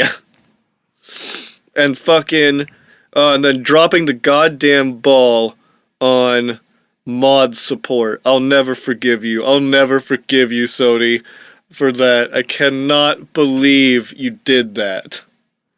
How wrong could you get something? Like, I don't think there's any textbook way you could have done something as wrong than handling the mod support for Skyrim and Fallout by making it virtually non-existent, let alone so pitiful that there's no point in even picking the thing up on that system.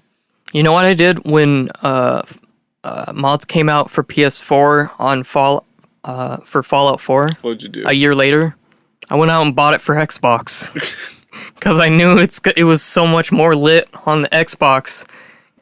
And it was! We had so much fun with all those guns that you had. Yeah. We had a tire iron that just spawned a car that would blow up. We threw money that would grow into trees. We threw money that would grow into trees. There was a weapon that just removed limbs off of people but kept them alive so you could still talk to them. There was a bubble gun that encapsulated people in a bubble and floated them away. Where's that shit on PS4?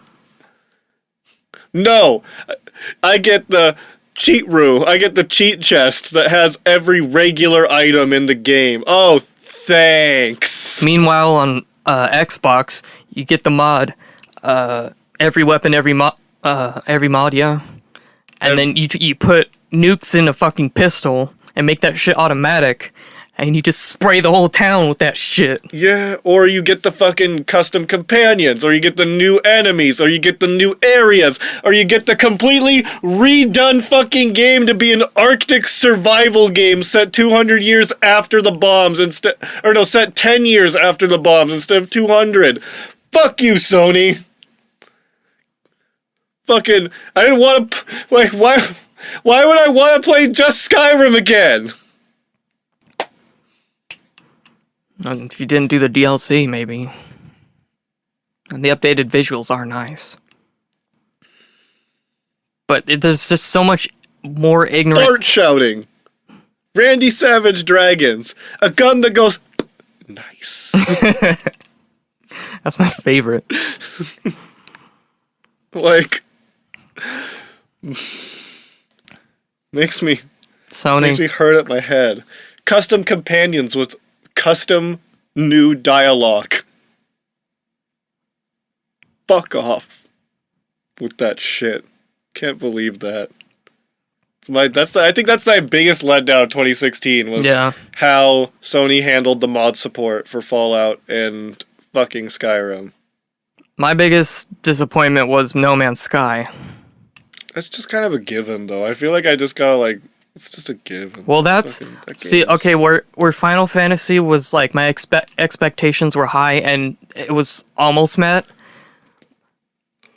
No Man's Sky, my expectations were really high, but they didn't meet it.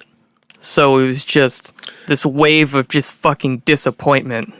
My expectations started high, and then the more questions that were being asked, the lower and the lower and the lower and the lower it got. See, I tried to ignore all that because when I picked up the game, I was like, I tried to keep an open mind, and I was like, this is fun. Yeah, like Never when I realized get it stoked for a game, I don't want to know anything about it. I just want to, probably to my detriment, like I just want to experience it like by myself, you know. And then just to like the first like hour, 2 hours is pretty cool, but after that it's just like, why am I? Yeah. When I spent like 4 hours farming to get like a $20 million ship, and then when I got it, I was just like, okay, now what? That's exactly what happened to me. Like, Like right when I started the show, I was like, and I was like, what do I do now? Like the 40 planets that are named different variations of fucking cum aren't doing it for me anymore. The dick creatures that I've been naming aren't doing it for me anymore. I got the ship now. What the fuck do I do in this game? All the planets are the same. no, they're not. They're all different. They're all differently the same. Well, it's You get a green dick creature on this one, you get a blue dick creature on this one. You get no Leviathans on any of them because they don't fucking exist. Guess what? They had building now. Do you hear that? The new update came out. They had a building and a new mode and a new... Woo fucking who? Yeah, woo! Woo! We did it, guys! 1/4 of No Man's Sky is finally out. It only took, what, like half a year? Fuck. Just fuck, dude. Like, they just...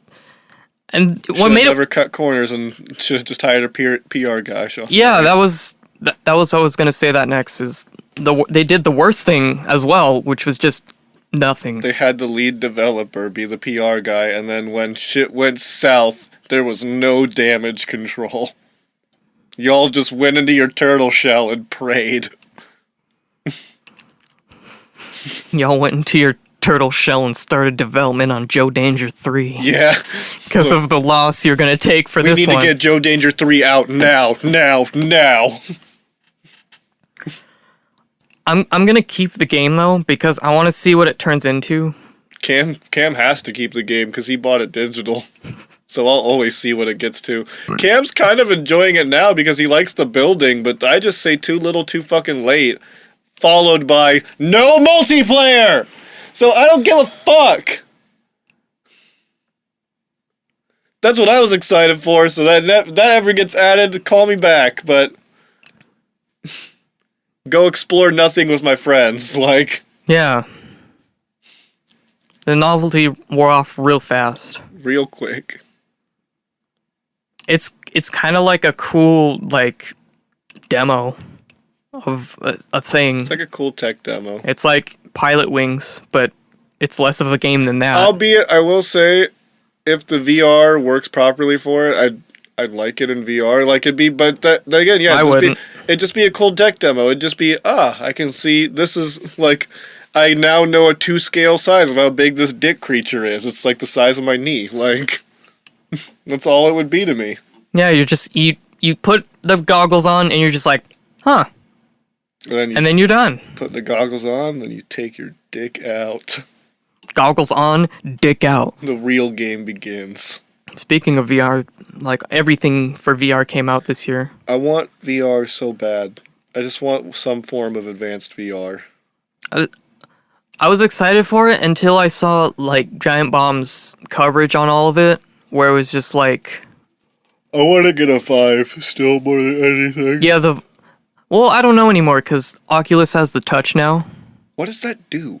It's like the things for the Vive, but it's for the Oculus. Yeah, but like, how does don't you need like a room capture software or anything? Or like, well, it gives you another camera, so you put one in front of you and then like one to the side, and if you have a third one for some reason, you could put it behind you. Okay. So it's like, so you can play all the VR games now? Pretty much. Okay. I think. Oh, God. In theory. God, I still gotta upgrade my computer for any. You still gotta upgrade your computer, wait for Oculuses to be available, and then get the touches. Touches. Fuck, I might as well just try to shell out for a Vive if I ever get that much money. Well, I think by the time all said and done, you're paying the same amount for both because like the touch is like $100 some. Yeah, I guess it just depends on who I like more. Yeah, I feel like I'd still go with the Vive. I heard the Vive has better it's pretty cool. visuals. I want it, man. VR just is so. When I got to demo it that one time, even the shitty VR that I demoed, it was fucking amazing. It was amazing. Yeah, Like it blew me away. That's where I want to be. I'm excited for Go to Sleep VR. That's just what I keep calling it. It's the VR. It's the VR where you put the headset on, you go to sleep, and you are the game now. You are in it, the game. you mean Sword Art Online? Yeah, or you just say sort of online VR. That's what I want, man. I want that more than anything. PlayStation VR dropped the ball pretty hard on that. Hey, if they had VR support to Arc, I'd be pretty fucking down. Just be able to look. They need to. Just be able to look around and see the dinosaurs to scale. They need to like Kill a man with my own eyes. They need to like upgrade their hardware before I think it's worth buying into that. I know. It has tracking issues, and they're using old tech from 2010 Yeah, as their things to touch things. As their dongulas. Yeah, like I don't get that. Like, son. Was that just a way to cut? That was just a corner cut. Yeah. Yeah. Exactly. If they took that but made it better and then sold it, I'd be like, okay, yeah. But They probably will. They'll probably make new motion controllers for it. One can only dream. They'll probably look. I hope they look cool because I don't like how the wands look at all. It's a little thing with a ball on top that glows. I don't like how they look at all. I just want to grip a big old black cock. It's like gripping a cock, yeah. And then whip that around. It's like, it just doesn't... There's not as much aerodynamics to it, though, than your dick. Like, your dick, you can, like... You have fun. Like, I have fun, like, so, woo! Like, noodling my dick around, like... Yeah, but we're talking about hard dicks. Yeah, no, hard dicks. Like a sword. Like, I mean, like, I bang... Have you ever just, like, sat ass naked and, like... got an erection and then batted your dick like a cat batting a thing? Like batting one of those little, like, things at the end of a door. Yeah. But it makes the same noise as that, so it kind of freaks you out a little bit. And you get concerned. One time, you hit it too hard one time and you think you break it and you're like, fuck. But you don't want to tell anyone because it's too embarrassing. You don't want to tell anyone because you don't want your dad to call you gay? Savage. I'm just thinking of like...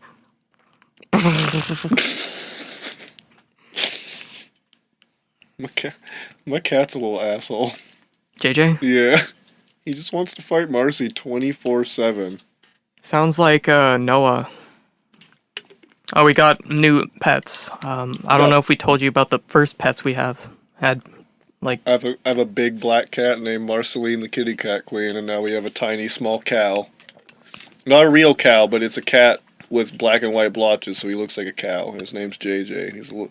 I love him, but he's a little cunt. I have a miniature pinscher named Vader. He's very loud. And then we got a Pekingese Pomeranian mix named Noah. And he's the quietest dog. Yeah, he doesn't say much. He smiles a lot. Yeah. He smiles. He's very expressive in his face. He's very expressive. He's like the most expressive dog I've ever seen. His hair is fucking amazing. Yeah. That boy got some fucking shine on him. But like, for most of the day, Noah will just fuck around with Vader. I thought you were just gonna say fuck. Noah just fucks. I mean, he isn't fixed yet, so... Oh, fuck, Calvin, I know what we could do. Huh? We could do what we're most excited for in 2017, and we could have, like... I don't know, we should make... Since it's been kind of, like, casual, we talk a little casual, we should, like, amp it up and make that, like, a really extreme segment. You think so? Yeah. Should I timestamp this? Possibly. Let me go take a sip and step outside for a second, because I need to just air out my head. Okay. 93.52. And then we'll come back. I want to be, like, extreme. I want, like, some explosions and, like... I want a naked woman to milk her tits onto your keyboard live. I'll see what I can do. And then she takes off her mask and it's Shaggy from Scooby-Doo. And she's like zoinks, dude, I got like all this milk on your keyboard. And I'm just sitting here like, Scooby-Dooby-Doo. Scooby. Where are you, dude? Scooby-Dooby depressed. Scrappy's dead. Why did they kill Scrappy in the first Scooby-Doo movie? He's dead. We'll be back. In a world where there's only Diet Snapple, one man, Tom Cruise, one woman, Tom Cruise, fight to save the world in Juice Fucker. Coming this fall. You added a cinema boom? Yeah. What's that? That's a long one. Do you hear that? Yeah. It's a thing I added. Oh, it sounds like a plane going by. It is. Shut up. It's still going. Damn, I was like, that was Maybe I should shorten that one. really atmospheric. It'll stop eventually. I like that one. Anyway. When the dust settles, only one remains. Hugh Jackman is the Dickless. The Dickless 6, coming December. 6 men with no dicks come through the Wild West looking for one thing, and that's pussy. The Dickless 6, December 12th.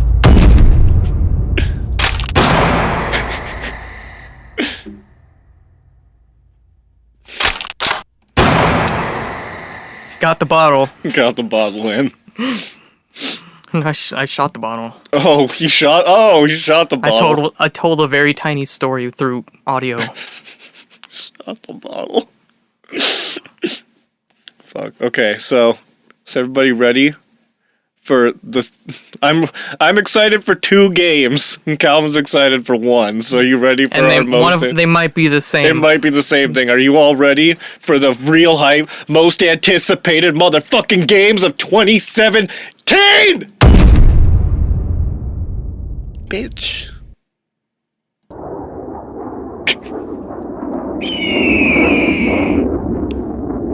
The first game I'm excited for is Deformers. I haven't heard about that one. That game looks so fucking cool. It's like, okay, are you ready? It's like Rocket League.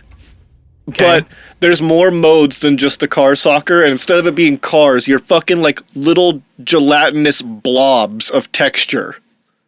And so there's like a stack of pancakes, there's like a bloated dog, there's like fucking... I'm gonna say a bloated dog. There's like a cube of meat, there's just a gelatinous goop, and you can customize them and give them shit, and there's even like a smash mode where like your goal is to knock them off the platform and kill them. And the thing is that it's all physics-based momentum, so the faster you're moving in the game, the harder you hit.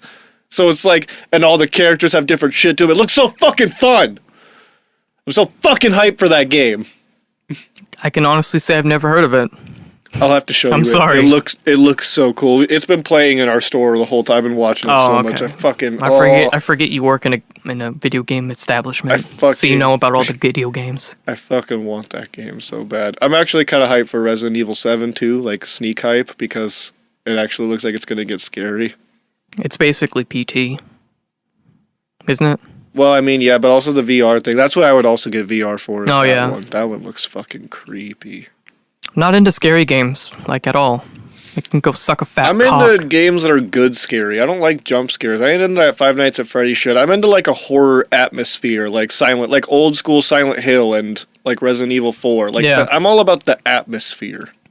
I feel that. Alien Isolation is scarier than a motherfucker, by the way, because that game is nothing but atmosphere. Yeah. Like that game. I hear that's the one thing they nailed. That game was terrifying. The androids are honestly more scary than the alien, because the androids like talk and they're just fucking creepy. But that was. I'm gonna relay it over to you, Calvin. What's your anticipated game? Well, the only one that is on my radar, because it's the only one that I can remember at the moment, is Horizon Zero Dawn. Oh yeah, I'm pretty hyped for that one too. Actually, It looks pretty cool. I don't know. I'm not like. I like new IPs. Yeah, It's a new story. Like, it's interesting premise. You know, you're like a futuristic cave woman. I like with a bow. I like the whole machine animals thing. Yeah, Her name is Aloy, but I'm pretty sure it's just a play on words for alloy.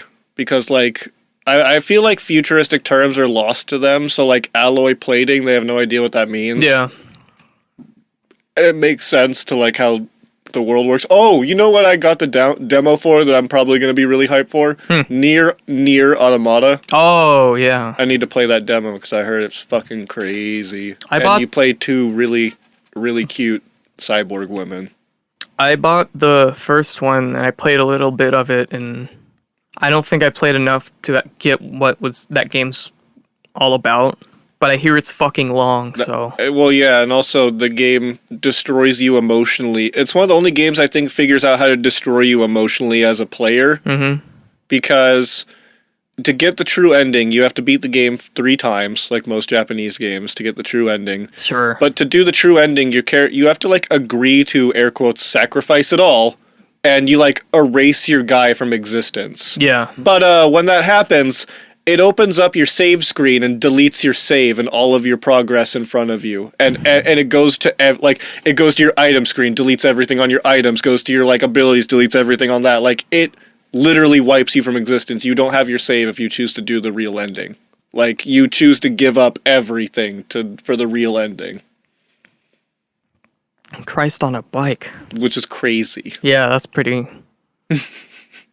Imagine just thinking like, oh yeah, I'll give up everything, whatever, and then it just opens up, it's like, wait, no, that's my stuff! That's my stuff! That's my stuff! God damn it! You're stealing my things! I'm being jugged! I'm being jugged. Don't finesse me! Don't finesse me, Rapscallion. I know when the game is had. I'll shoot you with my bushwhacker. The duel is over. Bitch. Bitch. Fucking, okay. Well, and then the main game that I'm really... Sorry, what? Did you break that glass? Yeah. You gotta be careful with those. Sorry, You just had an impulse. like a cat, you just looked at me and deadpanned me and just knocked your whole glass of fucking, like, what was that, like 1940s distilled rum? No, it was Coke, but like the first type of Coke. Oh, the one where they put cocaine in it? Yeah. Fuck, I feel like that's even more of a treasure that you just knocked over. Yeah, I decided I didn't like it. I didn't even try it. Oh god, all of your carpet scarabs are coming out to soak it up. Yeah, they pay rent. I don't like those things. They pay rent. They just make an awful sound. Like, there's a lot of them too now. It looks like the carpet's moving. Like, I don't like that. Just put your feet up. Damn it. They pay rent. How like much? on time. Like how much does it come up to like $1 each? Like, it's good rent on their side. Yeah, something like that. But the total is enough to keep the lights on. So And you got that big old air conditioner and heater right there. I guess yeah, it's yeah. got to keep this place open. I mean, and the carpet's really clean. I try to be. That's why I have a vacuum in here. Well, you got the scarabs too. Like, Well, when the scarabs are sleeping, oh, I bring out the you vacuum, bring out the vacuum. and they ain't sleeping no more. Okay, before I reveal my most anticipated game, the talk of scarabs made me think of The Mummy, and I love The Mummy, so I gotta do a quick rant. Fuck you, new Mummy! What the fuck is this, Tom Cruise? Excuse me? What? What? Where is Brendan Fraser? Nah, fuck that. Where is Brendan Fraser? Nah, fuck that. Those are his movies. Those are You do not give the lead role to anybody but Brendan Fraser if you're gonna make a Mummy movie. That's just a goddamn cardinal fucking rule. The Mummy 1 and the Mummy 2 are so fucking good. I fucking love both those movies. I'll even take the fucking Tomb of the Dragon Emperor. You know why? Because Brendan Fraser was in it. Bullshit. I don't mind Tom Cruise as an actor. I think he's fine. But I don't want Tom Cruise in a Mummy movie. That new female mummy with like the split eyes would have been so cool if Brendan Fraser was in it. Now it's just some fucking whatever movie with the title The Mummy. Like, you're just putting shit on shit because you're making us think it's that. But no, it's not. Yatta! Fucking give me Brendan Fraser. I'm not gonna watch that Mummy movie. That fucking bullshit Mummy movie. Fuck that. Brendan Fraser, you know what? We watched an interview with Brendan Fraser, and he was talking about how he didn't get a new Mummy. He cried. Thanks, whoever didn't hire Brendan Fraser. You made him cry. Fuck that.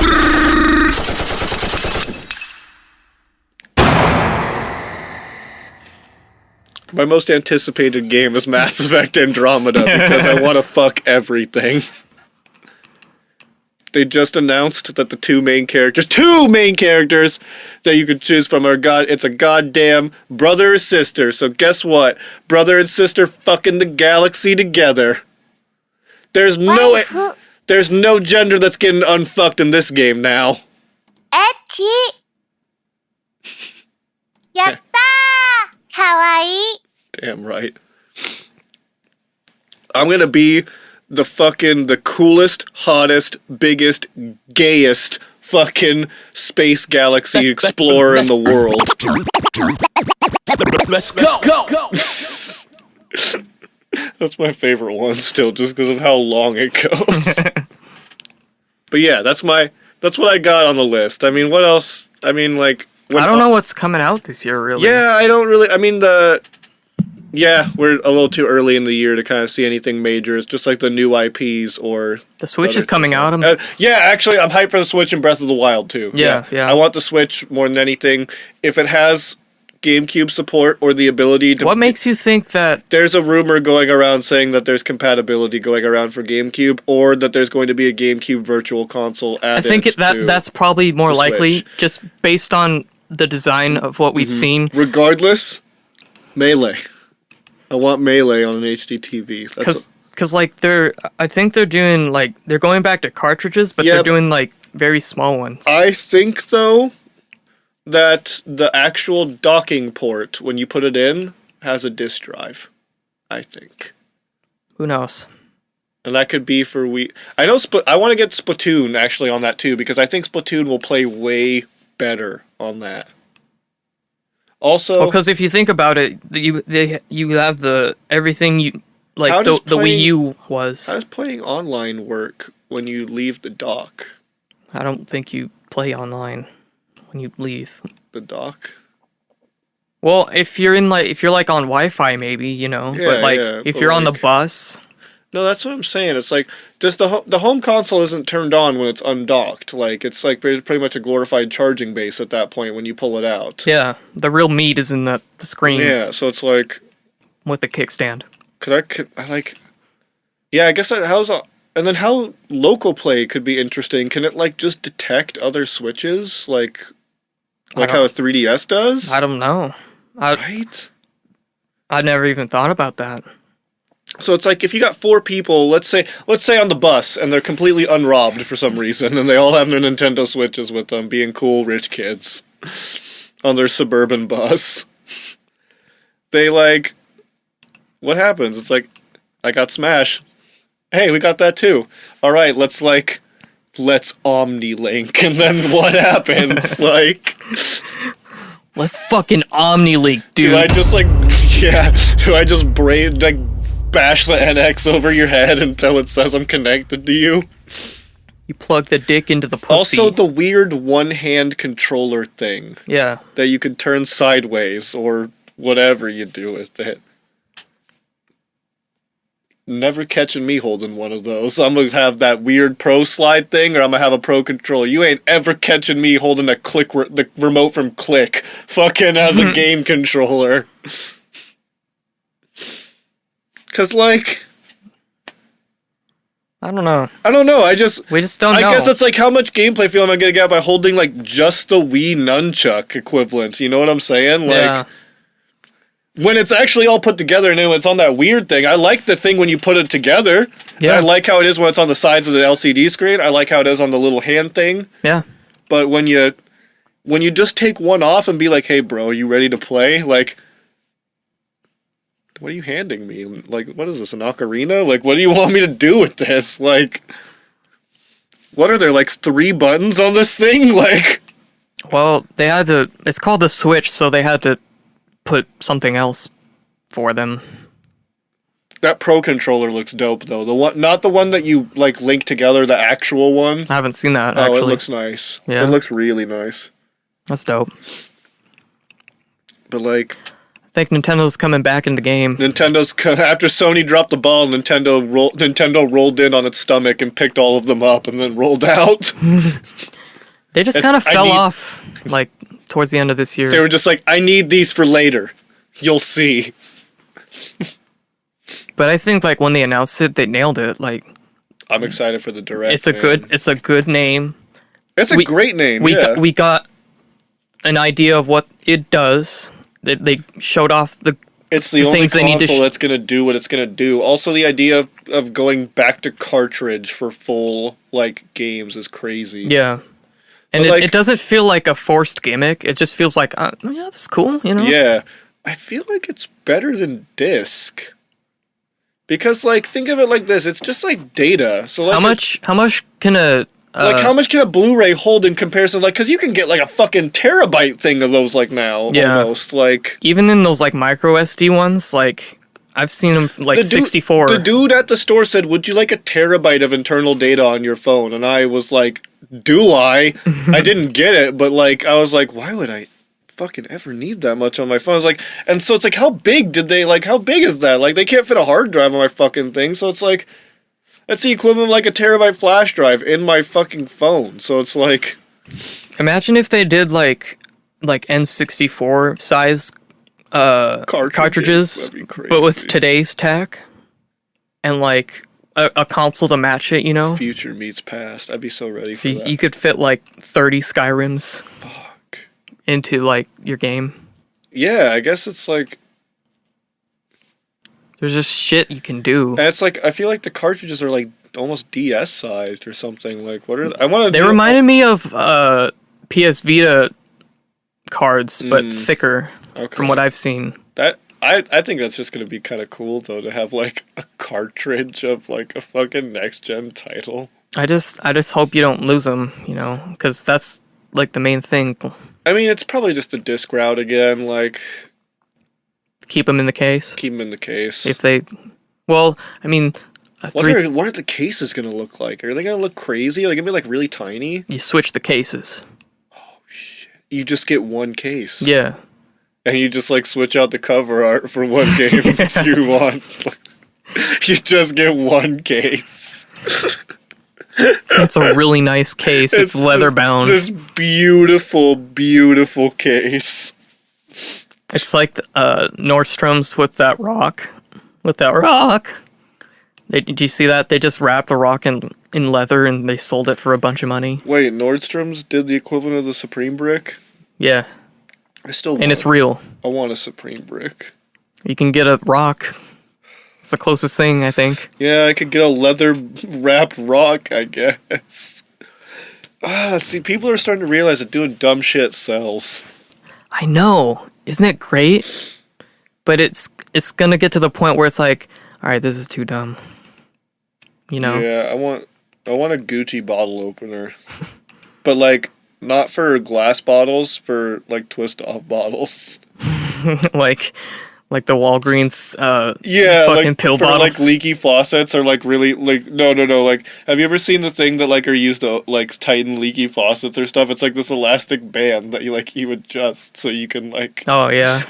I want like that but Gucci and used to only open my bottles. Fuck.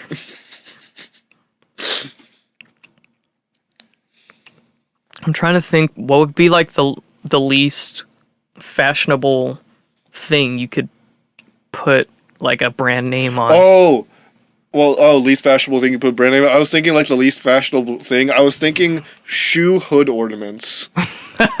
So like think of like on the top of my shoe, I just had like the fucking Jaguar from the like that the Jaguars Yeah, have on top, yeah. or like the Bentley thing. Like I think that We might have to cut this from the podcast because we might actually do that and make some money. Well, you would. I don't. I think we need to make it a bit in Imagine like in imagine you put upcoming on your events. shoe and then just like headlights like whoop. Yeah, see, no, see, no, we need to make this a bit. Just, I love the idea of, like, just like a hood ornament on your shoes. Because, like, these boat shoes work so perfect for having just, like, a little fucking thing on it. It'd be so stupid. Or like floats at a parade, but just like on your shoe. Just little balloons. There's little tiny men on there waving to the kids. Shit. I want to find the smallest man alive and hire him to sit on my shoe. What do you do? I sit on his shoe. He pays me good. You just sit there? Yeah, man. Yeah. What's he do? That's my brother. Does the same thing. Hello. He wanted a package deal, so we gave it to him. 2 shoes. 2 people. Can't be at every shoe at once, you know. One giant cook. I said I'd do it for free, but only if he fucks my wife on the weekends. I got a watch from the shoe. I sleep in the shoe when he's not using it. Yeah, it's a just makeshift bed. When the person's fucking, he like checks the shoe and he just sees a little pair of eyes like peeking over the fucking. And then you just like, hear way in the distance like. He's like jerking off. Oh yeah, give it to her. I'm gonna come all in this shoe. I'm gonna come all in this shoe. And then there's that one day where you just put your shoe on and you accidentally squish him. Oh, fuck. And you're just like, the worst day of my life. I killed him. And the other one's like, what'd you do to my brother? Oh, I would have to, and then I would slowly just put my other foot on the other shoe. As he screams to his death. Just imagine like you're putting on your shoe and you just hear. Like he's just like, what are you doing? What are you doing? And then just silence. And then just. The little glove. Where's the glass break sound effect? Sound effect. Oh fuck! There it is. I came out. Oh, congratulations. So I'm back in. Oh, okay. I think you're wearing those backwards, too, by the way. They feel really comfortable. Well, they're backwards. I think. Hello? I can't hear you anymore. Hello? Did you plug the thing in? Oh, now I did. Okay. Technical error. These don't feel right now. Alright, well, put them back then. What? Maybe I was wrong. It should stay on the side, I think. We're talking about headphones. Oh yeah, I did have them on right. Oh, okay. My bad. Whoops. I'm just known for putting things on backwards. Like My bad. Baka! So many. We have so many of them in here. That's the twist. Those 2 are dead, but we have a lot in here. We have a whole fucking harem in here. Clones. Clothes. Oh man. Star Wars 2 up in this bitch. I mean, I could tell our other arcs to arc before we like look at news or something and shove off. I don't know if there like is that much news. PS4 Pro wasn't up to. Oh yeah, the Division sucked too. That's another game for 2017. Fuck off, Division. Paid $100 for that shitty game. Yep. The Wii U dies a sad, lonely death. VR. VR, baby. Everyone's on that VR train. Pokemon came, or Pokemon Go, and then it stopped. Yeah, Pokemon Go came, Pokemon Go goed. Mirror's Edge Catalyst was just okay. Star Fox Zero was not okay. Yeah, it sucked. Oh yeah, fucking Mighty Number 9 probably could be contended with maybe the worst game ever in comparison to No Man's Sky, just because of the same type of expectations and promise. I back that shit. My name's in the credits. Damn. I have a picture somewhere. I wonder, did you try to pay to get them out? No. I would have still had my game name in the credits. Hell yeah. Virtual Console still isn't that great. Oh yeah, Last Guardian. Oh yeah, that game came out.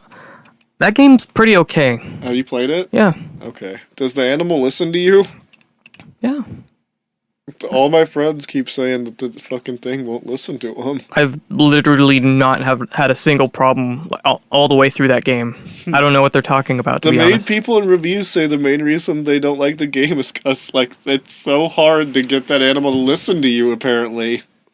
Well, they're dumb. And I'm not.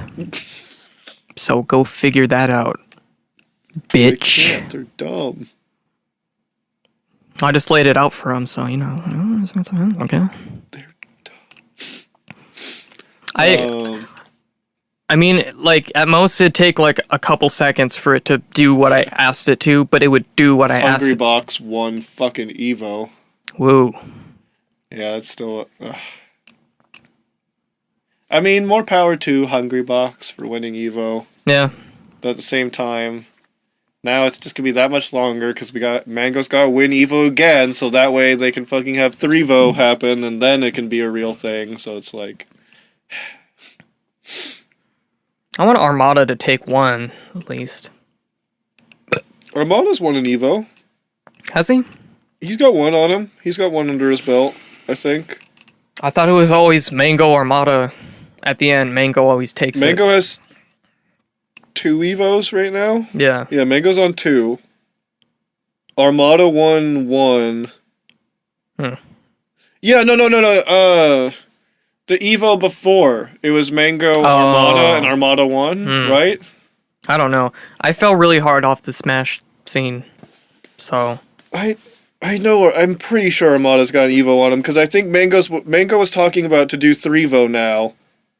He has to, Win 3 years in a row. No, to do 3-Vo, he wants to wait for Armada to win again, so that way they can have the real 3-Vo battle to see who would win the 3-Vo first.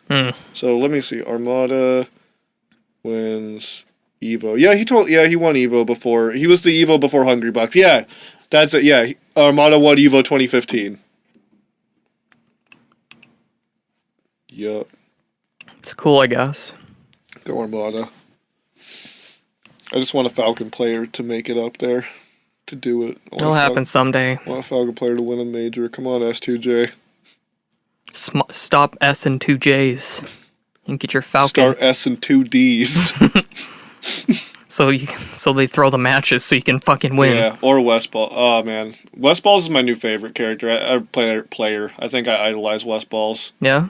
That dude's just... He's a fucking maestro on that controller. PPMD went into his stream and asked him if he could do... It was PPMD or either the Moon. It was one of those two. Asked him, as Fox, to do on fucking Yoshi's Story, to drop off the ledge and then jump up, waveland off Randall to shine, and then use the shine jump momentum to make it back up to the platform, not to the stage. And he did it first try. Damn. He did like 4 different variations of it. He's like, "Oh, you meant this?" It's like, "Oh, wait, no, this." It's like, "Okay, I got this." So he's like, "Oh shit, you can." He goes, "Oh shit, you can do that. You just taught me some crazy stuff." That's all he said. He just went back to do another tech skill. And not PPMD. I think it was PPU. Was like, I asked him to do this move that I didn't think could be done, and he just does it first try. Fuck. Yeah, I don't know. I just fell off, and I don't really follow what's going on. I don't watch. I try to keep up on tournaments and like highlights. I watch a lot of highlights for tournaments instead of the full VODs. Yeah. But like, fuck, it's just still it's the only it's one of the only fighting games I'm good at. Mm-hmm. Like, no, and I'm not talking about like, I don't know. I don't like. It's the only game I take pride in. Like, or like major like a pride in, like, you know, like kind of like a confident like pride or like a cocky pride. Yeah. Just because like, you know, you have those times when you're younger and you have, you know, your friends come over, you play Smash and you're the best out of your friends by rolling and doing and charging your smashes, but then it's like I'm at a whole nother level now. It's like I'm doing my reaction time has improved so well. My reaction time on average is 0.350 of a second. Really? Yes. You measured that? I do. I have a game that's a reaction time game, and it gives me an average of my reaction times after it. Nice. So it's like I've completely put that to the fact that I have to do moves in between seconds in Melee. All right. Like multi-shining on Falco or doing like really dumb moves on Falcon that like line up really quickly. I did a wall jump knee. Fuck. I also did one of the lowest offstage knees I've ever done. And I did... you saw the video I sent you of the weirdest phantom knee I've ever seen. 2 of them. I've never seen them. I've never seen someone do it like that, or I've never seen a phantom like that ever happen. Me neither. If anyone knows if anyone knows Melee terminology, I can key you in a little bit. A phantom hit is when you hit someone and it gives the effect and it gives one, but it only gives 1 point of damage, and it gives the exact amount of damage the attack would do, but no knockback at all. So it's like the equivalent of not hitting them, but building up the percent. Like you can't do a combo off of them because there's no knockback, and you can do it for any move. It's like there's like just a certain thin line between the character's hitbox and not the hitbox that it hits, and I did a sticky walk stomp, which basically I made my character look like I stopped in place by running, and then stomped Cam so hard he bounced up. And when I did that, I just did a fade back knee, and I missed. That was the whole thing, is I missed him. I whiffed the knee, but I thought you hit him twice. No, I didn't even hit him. That was the weirdest thing, is I didn't even hit him. I phantom need air. Like I go up to do a bounce knee and I miss, but it phantom need him. Like I need air, and then Cam's Fox, that's like 2 clicks above me, sparks and gets all the damage for it, but he never got knocked back, so it was a phantom hit. But it's the weirdest phantom hit ever. It's just like... Maybe the hitbox we haven't recorded, or some shit. Because we have the 20XX pack that works with the recording. Oh. So you can actually record the matches. I was wondering, like, later on, I was like, how did you record that? I was remember 20XX. It emulates it, which is weird. Like, it emulates all the movement. So it's like, you can speed it up and slow it down, but sometimes it'll screw up the emulation that the bots are doing. Yeah. But it's pretty accurate. Also, I did a really I met up with Hunter recently. And he's really good at Melee now. Yeah? Yeah, like... You got good? Like, Cam and I have played it like 6 games every night. A warm-up match and then an actual tournament 5, no hold barred. Like, we chain grab, we ledge hog, everything. So, and fucking Hunter and I went pretty much dead even on, like, our friendlies. Like, we were dead even by the end of it. He's really explosive on his Falco. Like, he does crazy shit on Falco. Yeah? Yeah, like, he was giving me... Cam isn't as explosive. He's more of a PPMD on his Falco. Like, Cam's more, like, collected and does, like, stuff to knock you off, or, like, the low kick, or will shine spike you, or will laser snipe you. But Hunter, like, he doesn't laser that much. He just comes in and, like, will triple shine juggle you and, like, do, like, 80% in, like, 10 seconds. Like, it's fucking stupid. I had to really change my game up on him, but Hunter... Cam's the only one that DIs against my Falcon completely. Like, he'd rather DI to his death than DI away and get the really dumb, like, quadruple knee. Oh, I also did the Scar, like, from one side to the other, just knee, off to and just force them off the stage with knee momentum. Bye, bitch. my Falcon is getting silly. Like, I just didn't have time for it anymore. I didn't see myself taking it anywhere, so it's like yeah. I need to focus more on my actual I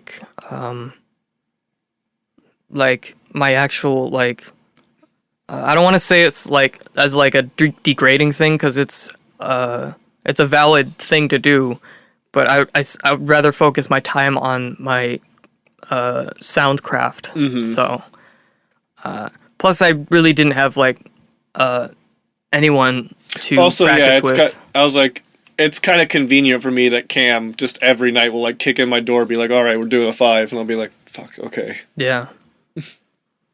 I want to try to break top 10 for Washington. I really do. Once I get my new controller, because my whitey broke.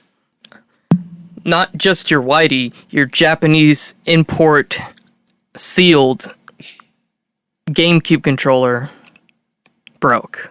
Yeah. Yeah.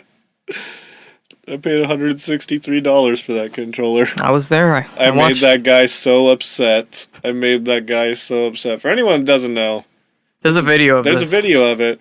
But yeah, my Melee controller was a special controller. It was a sealed Japanese white controller from the original white controller era. Yeah. And it was never opened, and it was a $163 collector item. And the guy asked me what I was going to do with it, and I told him I was going to open it, and I wasn't lying. And I opened it, and now it's broken. What a shame. I could do so much tech on that controller. That controller was it was so just inlaid to how my hands moved. It was like I could hit everything on that thing. Ugh. But now it's hung up. Or I'm gonna hang it up. Rest in pussy. Rest in pussy. You think you can get that repaired? Or is it I could. Or is it gonzo? I could get it repaired, but I looked up and the same controller is $80 on Amazon to get it imported from Japan again. So it's half the cost of what I actually paid for it. They used to be $30, but then they came out with the the new school white controller. Yeah. I hate that one. The old white controller, they did a gloss finish on it. So, like, since it was gloss painted, it's got this really, like, it's got that grippy plastic feel. It's got that feel where it's like you can just grip your whole hand on the fucking controller. Like, PS3 has a gloss finish because of that, and so it's like grippy plastic. Yeah. But the new one has a matte finish, which it makes my hand slide off of it. It doesn't feel right. Like I can't like wrap my whole hand around it. Like it doesn't feel like every crevice of my fingers is holding this controller. And that's what I need for my controller on Falcon. Like I death grip my controller sometimes. Like when I got to do my combos, I need a good grip on my controller. But I want the length of the cord too. Like everything like hit into place with that white controller. The white controller I think is just a perfectly built like model. So would it be cheaper to repair it, or if I went to like a the best time to go would be to go to a major. Yeah. Because there's guys that usually go that do the repairs. But like I would probably I think I'm just gonna buy a new one and re-break it in. Re-break it. Yeah, re-break it. Well, Hacks said to play Falcon, it's got to feel like you're breaking your controller. And when I started using that mentality, I started doing all the cool stuff on Falcon, like the really long moonwalks and the fucking ledge cancel silliness. Yeah. Oh, I almost did a really cool ledge cancel combo to Cam yesterday, like really weird double up air, like to a down tilt knee. Yeah? Yeah. Almost got it. Almost. I'm gonna die now. You Bye, damn Calvin. right. You damn right you are. Well, that one didn't pan out as I thought it would. I like how it clipped out. So the whole podcast should just ended right there. You're damn right you are. Okay, so where are we at right now, like time-wise? 2 hours in. 2 hours, 10 minutes. Would you like me to, like, we kind of tried to go through news, and there really wasn't anything this week. Yeah, that's how it was for news. Yeah. Would you like me to end with, like, I could tell the rest of the arc stories, or I could tell another act. Like, I could tell, the last 3 acts are pretty, I can tell them pretty quickly, and they have so much in it. We did so much, it's so crazy. Maybe as an incentive for us to actually, like, keep doing this more, we save it for next time. Okay, so I'll tell the second arc, and then then the other 2 arcs in the OVA will be next time. Yeah. Alright. And by then, more shit will be happening, so you can catch them up on that, So, I think. the second arc is called The Nightman Cometh. So, we realized we just did not want to do Scorched Earth or the other map. We wanted revenge. We wanted to get back at these guys for just purging us like everyone else did, like Yeah. everyone else, Yeah. and becoming like top alpha dog. Like just, and they were a dick too. They're like totalitarian, like just like, we'll go and take your shit and stuff like that. I just hate those guys. Yeah. So, Garrett goes to check. He's like, you know what? I'm just gonna go and check and see if the safe is there. It's like, I just want to go back to our server and see if it's there. And then Garrett just goes after a long pause. The safe is still there. And they didn't take it down. They gave up. They left. We won. Everything of major importance besides the guns that we lost during the fight was in there. We had everything. So we decided right then, it's like, okay, we're gonna get back at them. We're gonna do this. Ryan was with us at this point now too, so like it's like we're gonna do this. We're gonna get back at them. We're going ham. We're gonna look up videos on how to do like exploits to make our bases really hard to get into. We're gonna look up like the best strategy. And so basically the only thing that was left that was like that could be usable was the safe that we broke down and took everything with and used the extra metal to get by for a while. And our boat that they didn't touch because it was so shitty that they didn't want to even touch it. Fuck. So we loaded everything onto the boat. Everything. How long did that take? It took a while because we tore down what was left of our place. Anything that was still up, we demolished. We wanted no trace of us even living here anymore. We were gone. We were in the shadows now. We wanted them to think that we left the server. And then when everything was gone, there was not a trace of us left on the island whatsoever. And we got in the boat, we decided to live a nomadic lifestyle of just living on the ocean, so that way no one would know where we are. And we changed our tribe name too, because cool boys everyone knew in chat, so we changed our tribe name, because we weren't going to interact with people, we were going to kill people on sight, and not interact with people anymore. We stopped talking in chat, we stopped, anybody that was like friendly to us, like we shot on sight, or like just killed brutally, and we changed our name to the Nightmen. Go on. So that way all our structures would be called the Nightmen, and they wouldn't know that it was cool boys. But we didn't have any structures, we just had boats. So for like the next like week, we're just living a nomadic lifestyle in our boat. Like going Week real time? Yeah. Like, okay. Like this last week. Okay. This is this last week. Or well, last week coming into this week a little bit. Yeah. So we just live a nomadic lifestyle from here on. We're on the boat. We're on the sea, baby. We're just going back. Baby. We're just going on the, we're going back and forth on the ocean, pit stopping at islands, and just, raiding bases whenever we can to get by. We raided so many bases in that short amount of time, at sea. We built 2 other boats that were structurally way better. We sunk the building materials into the boat to make the boat indestructible. Because we realized what people could have done is they could have just went under our boat, put a bomb on it, and blew up everything on the boat. It would have just broke everything. So we protected that. We got 2 new boats called the Sexposition instead of the Exposition, and the Baiter, which was Ryan's boat, the Master Baiter, the Baiter. keep living nomadic lifestyles. We hit a few more bases in the meantime. We do this one raid where we hit this guy's base, and we take their bodies, and we drag them over to another base we hit, and we put the bodies in that base. Holy shit. And we're waiting, and then someone goes by, is like, hey, who hit these guys? Hey, who hit these guys too? Like, what's happening over here?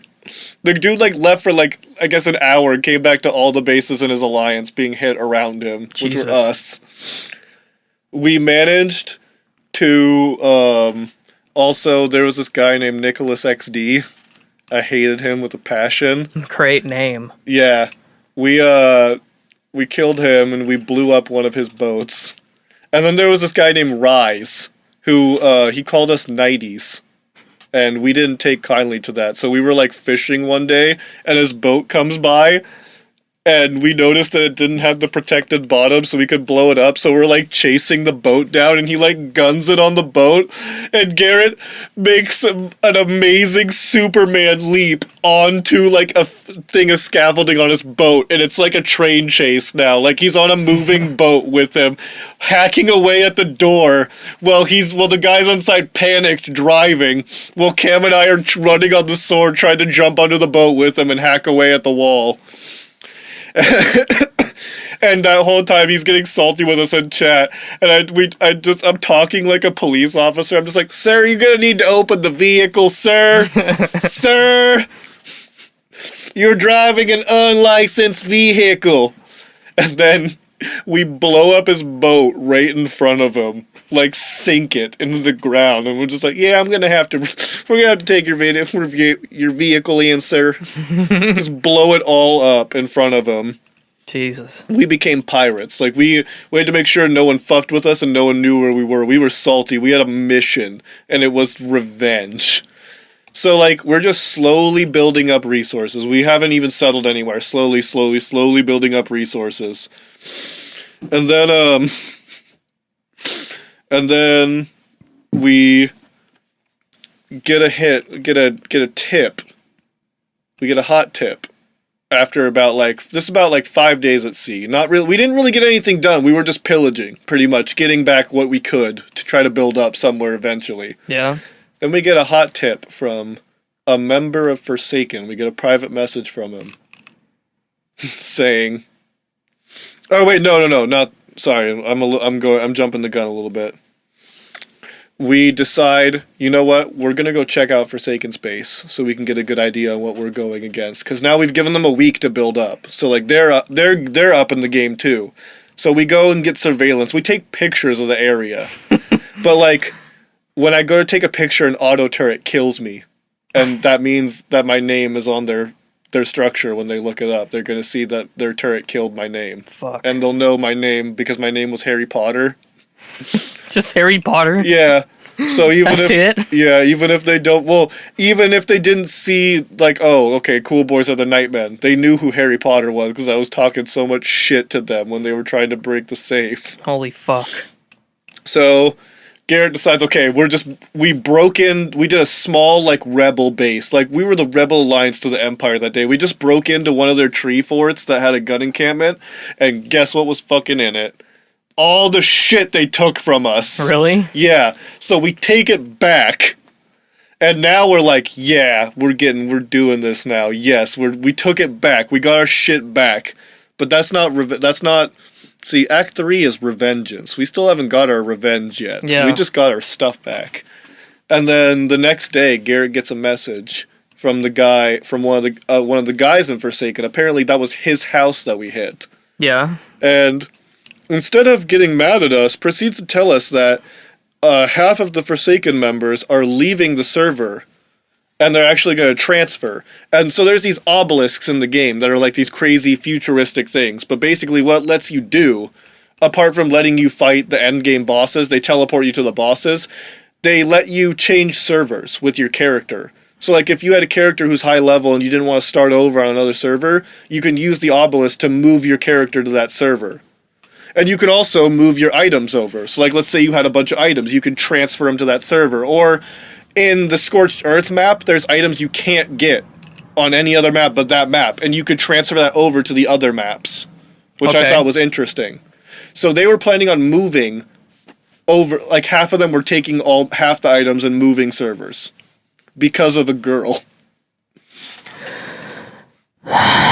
So he's salty and he just says he knew that we were trolling them. We were the only ones that ever hit them. No one else hit them like we did. We were the only ones that hit them like that. They said no one's even tried since Christmas, and so we did it. We did a small hit on them. And he gives us the coordinates to the transfer base that they're setting up. Like on the island, they set up a smaller base closer to an obelisk so that they could move their items more easier. And so he just gives us the coordinates and just tells us you'll like what we'll find there. And so that's where Arc 2 ends, is when we're out at sea as grubby, mangy pirates that have killed and pillaged. And as the, like, One Piece pretty much. And, like, after we finally, like, do a proper hit, we're all happy with each other and the credits start rolling in. And it's like basically Garrett just gets a letter, Kingdom Hearts style. It's like, guys, you're gonna want to see this. And that's where Act 2 ends, and Act 3, Revengeance, begins. Tune in next week, month, year, fortnight? Let's say fortnight. I don't know. Fortnight's a good ballpark. I I somehow don't want it to be another year. I somehow confused it with Firewatch. So I'm like, what is Fortnite? Oh, Fortnite's gonna be cool. That's another game I'm kind of excited for. Oh, it's an actual game? Yeah, I didn't. Fortnite's an actual game. Fortnite's also a 2-week span if we're going for the actual definition of Fortnite, but it's Epic's new game. Or Cliff Blazinski's new game that he's making with his studio.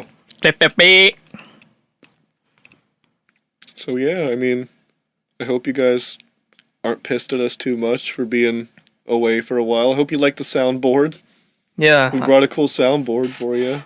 I like it. I like it. I thought the last second edition, I think it's really awesome. Yeah. We should... Let's go.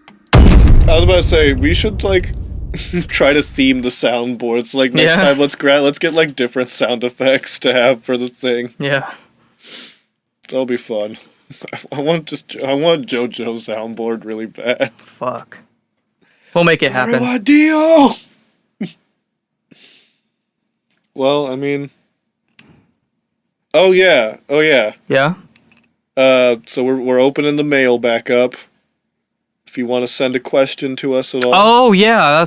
I forgot about If you want that. to send a question to us at all, it's coolboyspodcast@gmail.com. That's right. coolboyspodcast@gmail.com. Tell him, Momiko! ファイト Tell him, Bobiko! ゲームオーバ Tell him, Noniko! ーバカ Woo! Tell him, Dodiko! やった Sobiko! Hodiko! ーワイフ Go Bebo! チック They all told you. You have a lot of wives. I like Bo Peepo the most. She a freak in bed. Ah, okay. I could have gone my whole life without knowing that. She does shit with a fish to your ass you'll never believe. That's what it sounds like. She holds up a fish and the fish is making that sound and she plugs it to your butthole. Nah, fuck that.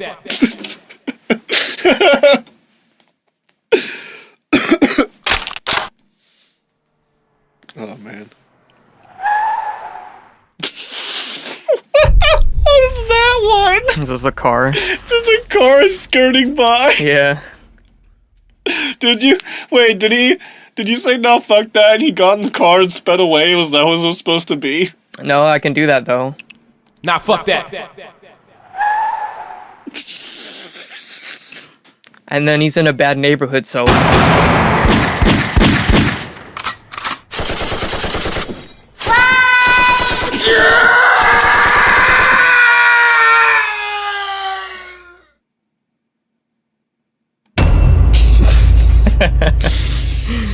Oh yeah, okay. I want to end by having a good round of They Call Me. Oh, okay. And then just as we go, just click the reverse at a random time and we'll just fade out by doing it. Alright. You want to start? No. It's a dangerous game. 先輩 They call me tax extension. They call me wire hanger. They For call, reasons you would not believe. They call me Twisted Sister EX2. They call me Dan in the box. They call me the Gushing Grandma. They call me the running Dan. They call me Shaolin Showdown. They call me Black Hawk Dan. They call me Chief Thundercunt. They call me the brilliant Dr. AIDS. They call me the Magnificent Magooble. They call me the Play it backwards, you'll get something racist. They call me Vulcan Gavin.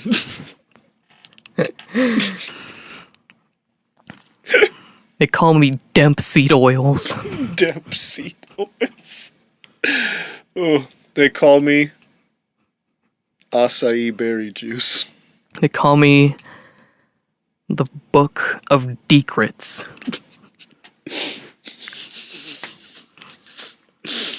They call me Young Refract. They call me Hairy Hats. They call me Bass Nuts. It's like truck nuts, but for your bass guitar.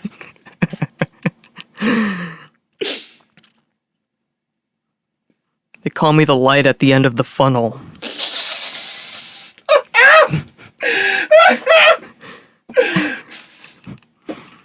Shit.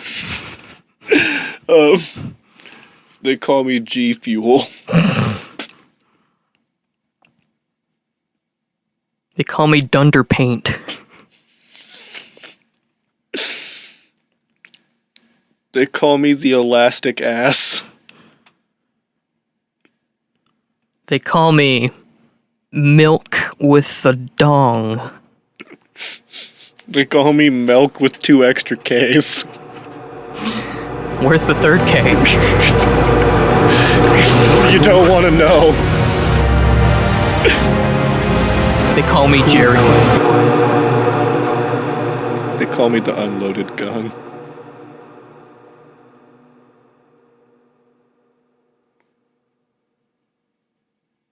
They called me